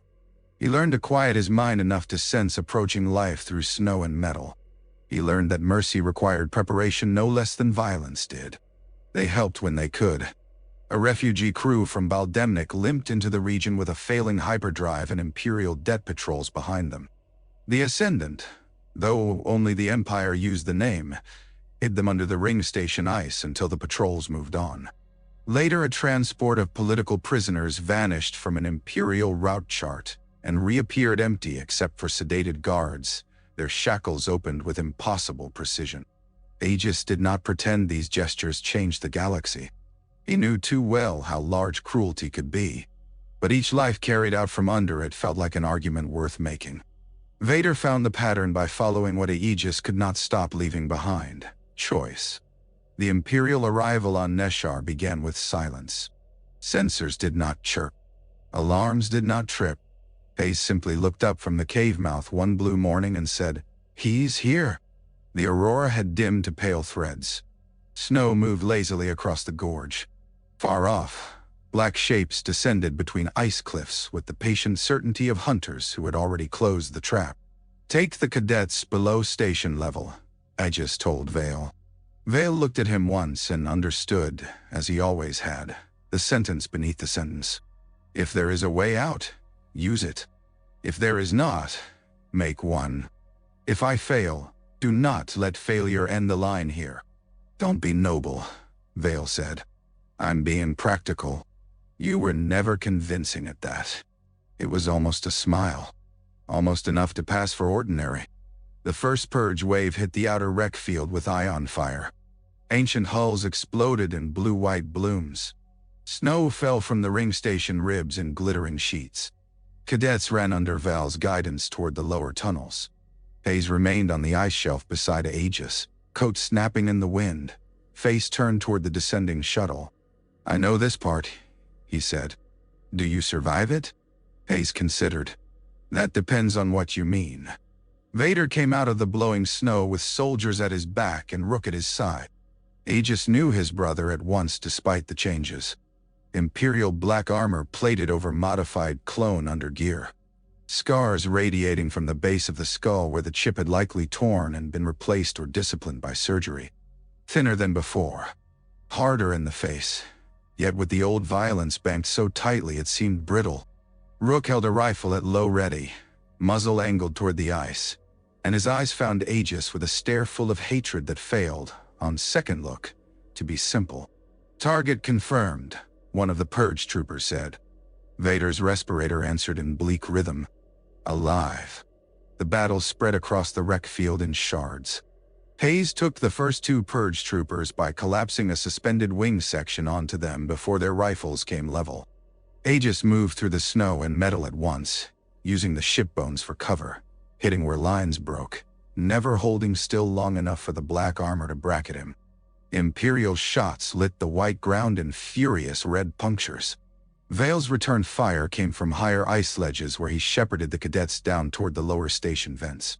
Rook intercepted Aegis near the split hull of an ancient corvette frozen nose down in the gorge wall. Snow hissed between them. "You left," Rook said. Aegis kept his blade low, a weapon cobbled from salvaged parts and a cracked Kyber fragment Hayes had once found humming under the ring station floor. Its light was pale, unstable, but real. "You told me to. I told you to take them, not to run forever. I was trying to live." Rook's laugh was sharp and joyless. "That's what the Empire says I'm doing." They circled among bent plating and ice-lacquered wires. Up on the ridge, Vader cut through a collapsed bulkhead without slowing, advancing toward the tunnel mouth where Vale and the cadets had disappeared. Hayes ran to intercept and unleashed a spray of torn metal so violent that even Vader had to turn his blade to it. "Rook," Aegis said, "and let the name carry all the memory still left in it." Barracks dark. Kamino rained. Teeth bared laughter. Rin's bad jokes. The old synchronized sleep of 5 children in separate bunks who had one another before language. "Look at me." Rook did. Aegis did not speak aloud after that. He opened the remembered current between them and pushed through it, not command, not persuasion, but the raw fact of their shared beginning. Blue fluid. Glass. Storm die. The first time Vale almost died under falling steel. Rin saying it fits. Nala's hand on a fevered forehead. Shaak in the submerged nursery telling them prison and person were not the same thing. Rook staggered. The rifle dipped. Pain moved across his face in waves. "Stop. Then help me. You think memory is stronger than this?" Rook struck the side of his own helmet with one gloved hand, hard enough to crack the seal. "You think I haven't tried? Try once more." Rook's breathing came ragged now, no longer in time with his motion. Beyond him, Vader reached Hayes. The first clash of black and pale blades sent sparks hissing onto the snow. Hayes was no duelist. He fought like a man steering disasters toward other disasters, and hoping one landed correctly. Aegis took one step closer. "Bryn died because the Order used your hands," he said. "Don't give it the rest of your life as well." The sentence hit. He saw it. Saw the exact moment the wound it named opened under the scar tissue of Imperial discipline. Rook lowered the rifle completely. Then the chip, or whatever replacement cruelty the Empire had carved into him, fired again. He doubled over with a cry and snatched for the weapon, fingers clawing, face wild. Aegis moved to stop him. Rook turned the rifle not on Aegis, but on the fuel cells strapped beneath the old Corvette's exposed stern. The explosion hurled both of them sideways. Ice sheared from the gorge wall in a roaring curtain. The blast took 3 purge troopers and cut Vader off from the lower tunnel mouth beneath a cataract of frozen debris. Rook hit the snow hard and did not rise immediately.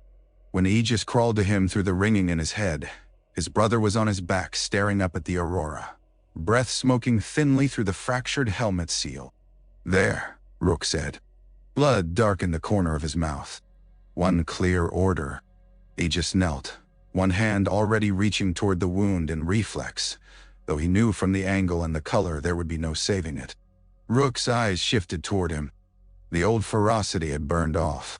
What remained was tired, boy-young, and brutally honest. "Did I do one thing right?" Snow gathered on his lashes. Aegis swallowed against the burn in his throat. "Yes." Rook nodded once, as if accepting a debrief, and died looking not afraid but relieved. There was no time to grieve properly. The avalanche had delayed Vader, not ended him. Hayes was still on the ice shelf above, barely holding the collapsed bulkhead in place with a scream threaded through clenched teeth. Aegis sprang upward through the wreck field, grief converting itself into motion because motion was all battle ever allowed. He reached Hayes just as the shelf began to fail. "Go," Hayes said. "Together." Hayes laughed, frost trembling on his lips. "You still don't understand my visions." Vader burst through the debris in a shower of black ice and torn metal. The duel that followed lived in Aegis later more as sensation than sequence. The cold. The hiss of unstable kyber against red precision. The absolute weight of Vader's strength transmitted through every locked blade. The way the man inside the armor fought like someone who believed mercy to be a trick used by weaker things before the kill. Aegis gave ground across the shelf, boots skidding, every impact shooting pain into old injuries. Yet he had changed since Kamino. The Force no longer came to him only as accident. He bent with it deliberately now, finding sudden lightness where there should have been none, turning falls into movement, using the ice underfoot as much as the blade in hand. Vader pressed harder. "You preserve failures," he said between strikes. "I preserve choices.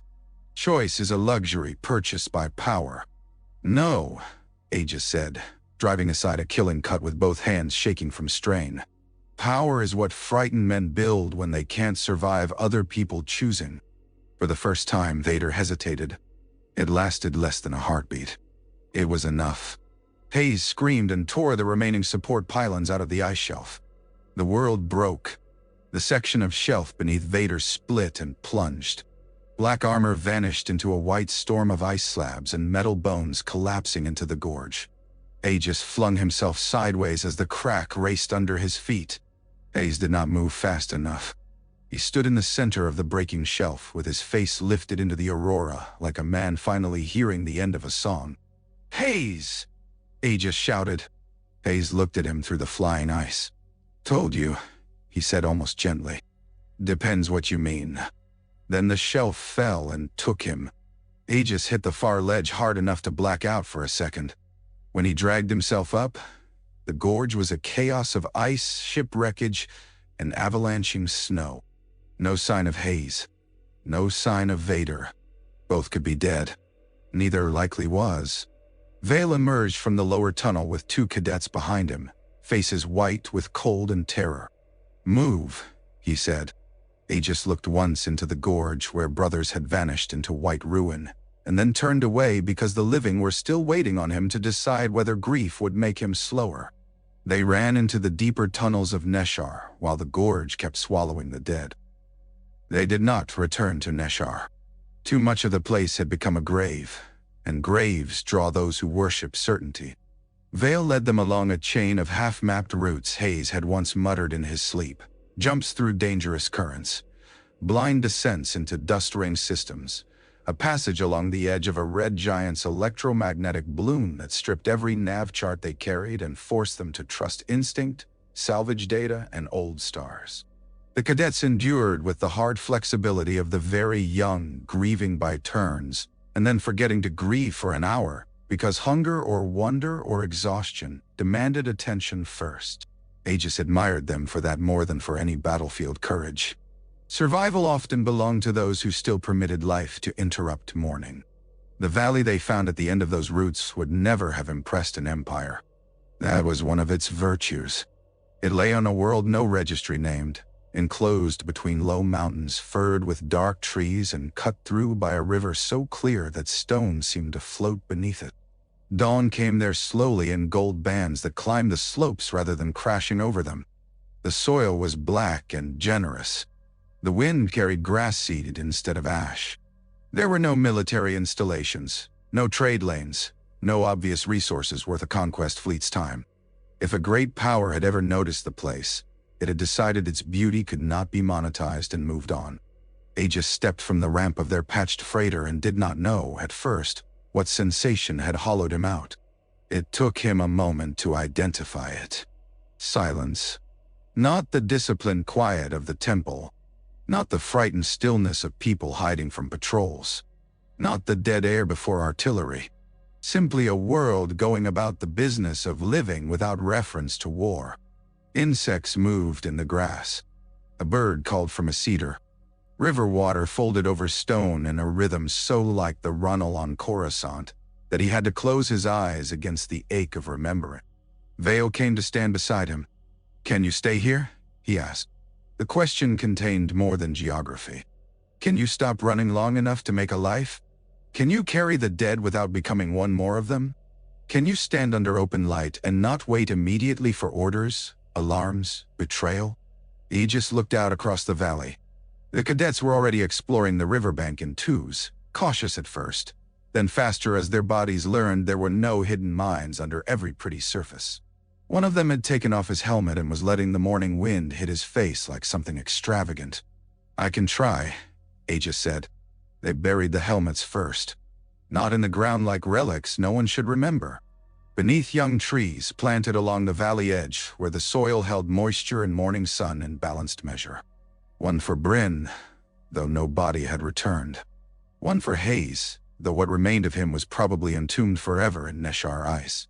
One for Rook, whose broken last act had cut a path for others to live. One for Nala, though she had not worn a helmet and might have hated the symbolism. One for Shaak, because the clones had no pyre fire worthy of her, and this, at least, let something living take root above memory. The cadets worked silently. Vale set each helmet by hand. Aegis dug the holes deeper than necessary, because stopping at the required depth felt too easy. When they finished, the row of newly planted trees looked fragile enough to shame despair. Wind moved their thin leaves. Metal disappeared under earth. That evening, after food and perimeter checks performed out of habit rather than fear, Aegis sat by the river with a data crystal and began to record the truth. Not for the Empire. Not for any future army. Not even for a formal history, since formal histories belonged too often to whoever held the prisons. He recorded it because memory distorted under pain, and because the dead deserved witnesses who had not been paid to edit them. He spoke Bryn's kindness into the crystal, Hayes' unbearable hearing, Rook's violence and the wound beneath it, Nala's precision, and the late, costly courage of her refusal. Shaak's steadiness, the way Corasont had sounded from the temple gardens, the way Kamino's reign had once seemed like the whole vocabulary of existence until other kinds of weather entered him. He spoke, too, of the Force as honestly as he knew how, not a birthright, not an institution's property, not a thing that could be multiplied by laboratories or monopolized by empires. A current that moved where it wished and was often clearest in those whom power had already miscounted. Veil found him there as dusk turned the river copper. "If someone finds that," he said, nodding toward the crystal, "what then?" Aegis looked at the current. "Then they will know we were here. And if that endangers them, then I will hide it well." Veil sat beside him on the bank. In the fading light, with no helmet and no rank pins and a shirt mended 3 times at the shoulder, he looked less like a soldier than a man who had been forced to impersonate one for too much of his life. "The cadets asked me today whether we are Jedi," he said. "What did you tell them?" Veil pulled a blade of grass and rolled it between finger and thumb. "I told them no. That Jedi have a tradition and a burden we were not trained to carry." "Good. Then they asked what we are instead." Aegis smiled faintly, though the expression still felt unfamiliar on him. "And I said we are men who got one impossible chance and have not wasted it yet." The smile deepened. "That's better than most definitions I've heard." They sat until the first stars opened above the valley. Life there did not become easy. Ease had never been the promised reward for surviving wicked people. Winter came and forced them into disciplined stores. One cadet nearly lost a hand to river ice because bravery and stupidity remained close cousins at that age. Another broke down one night under dreams of Kamino, and had to be held until dawn by 2 others who had dreamed the same dreams. Aegis still woke sometimes with Order 66 in his spine like hot wire. Veil still checked the sky at the sound of any engine. Grief did not leave because scenery improved, but other things entered around it. They built terraces. They learned which plants healed fever and which would stop a heart. Travelers in trouble began, by chance or rumor, to find the valley and leave again provisioned, repaired, pointed towards safer stars. A smuggler once asked Aegis outright whether he was some kind of Jedi. Aegis looked at the man's patched coat, the frightened family he had hidden in his hold, the bruise along the child's jaw where an Imperial checkpoint officer had struck her, and said, "No. Just someone who understands not wanting to be owned." The smuggler nodded as if that were answer enough. Years later, in an Imperial archive somewhere he would never see, a clerk would mark the Ascendant residuals inactive for lack of confirmed sightings and move on to newer threats. The Empire loved closure on paper. Paper had never been its most reliable battlefield. On the first spring after their arrival, the row of memorial trees put down deeper roots. Small green leaves multiplied along the branches. Aegis checked them each morning without admitting, even to himself, that he did so. One dawn he stood among them before the others woke. Mist lay low over the valley. River water carried the sun in broken bands. The helmets beneath the soil were invisible now. Only the young trees marked the place, each one thin but stubborn, holding its little portion of light. He rested a hand on the trunk planted for Rook. "You did one thing right," he said into the morning. The wind moved the leaves. Nothing answered in words. Yet the valley was full of presences if one had learned how to listen without trying to own what one heard. Memory. Love. Regret. The long echo of brothers first known through glass. Nala's grave reserve. Shaak's instruction, still exact after death. Even haze, perhaps somewhere in the shape of weather, laughing at the futility of final definitions. Aegis looked toward the river where the cadets, older now, though not old enough to stop calling to one another too loudly at dawn, would soon come running with tools and questions and news from whatever traveler had arrived in the night.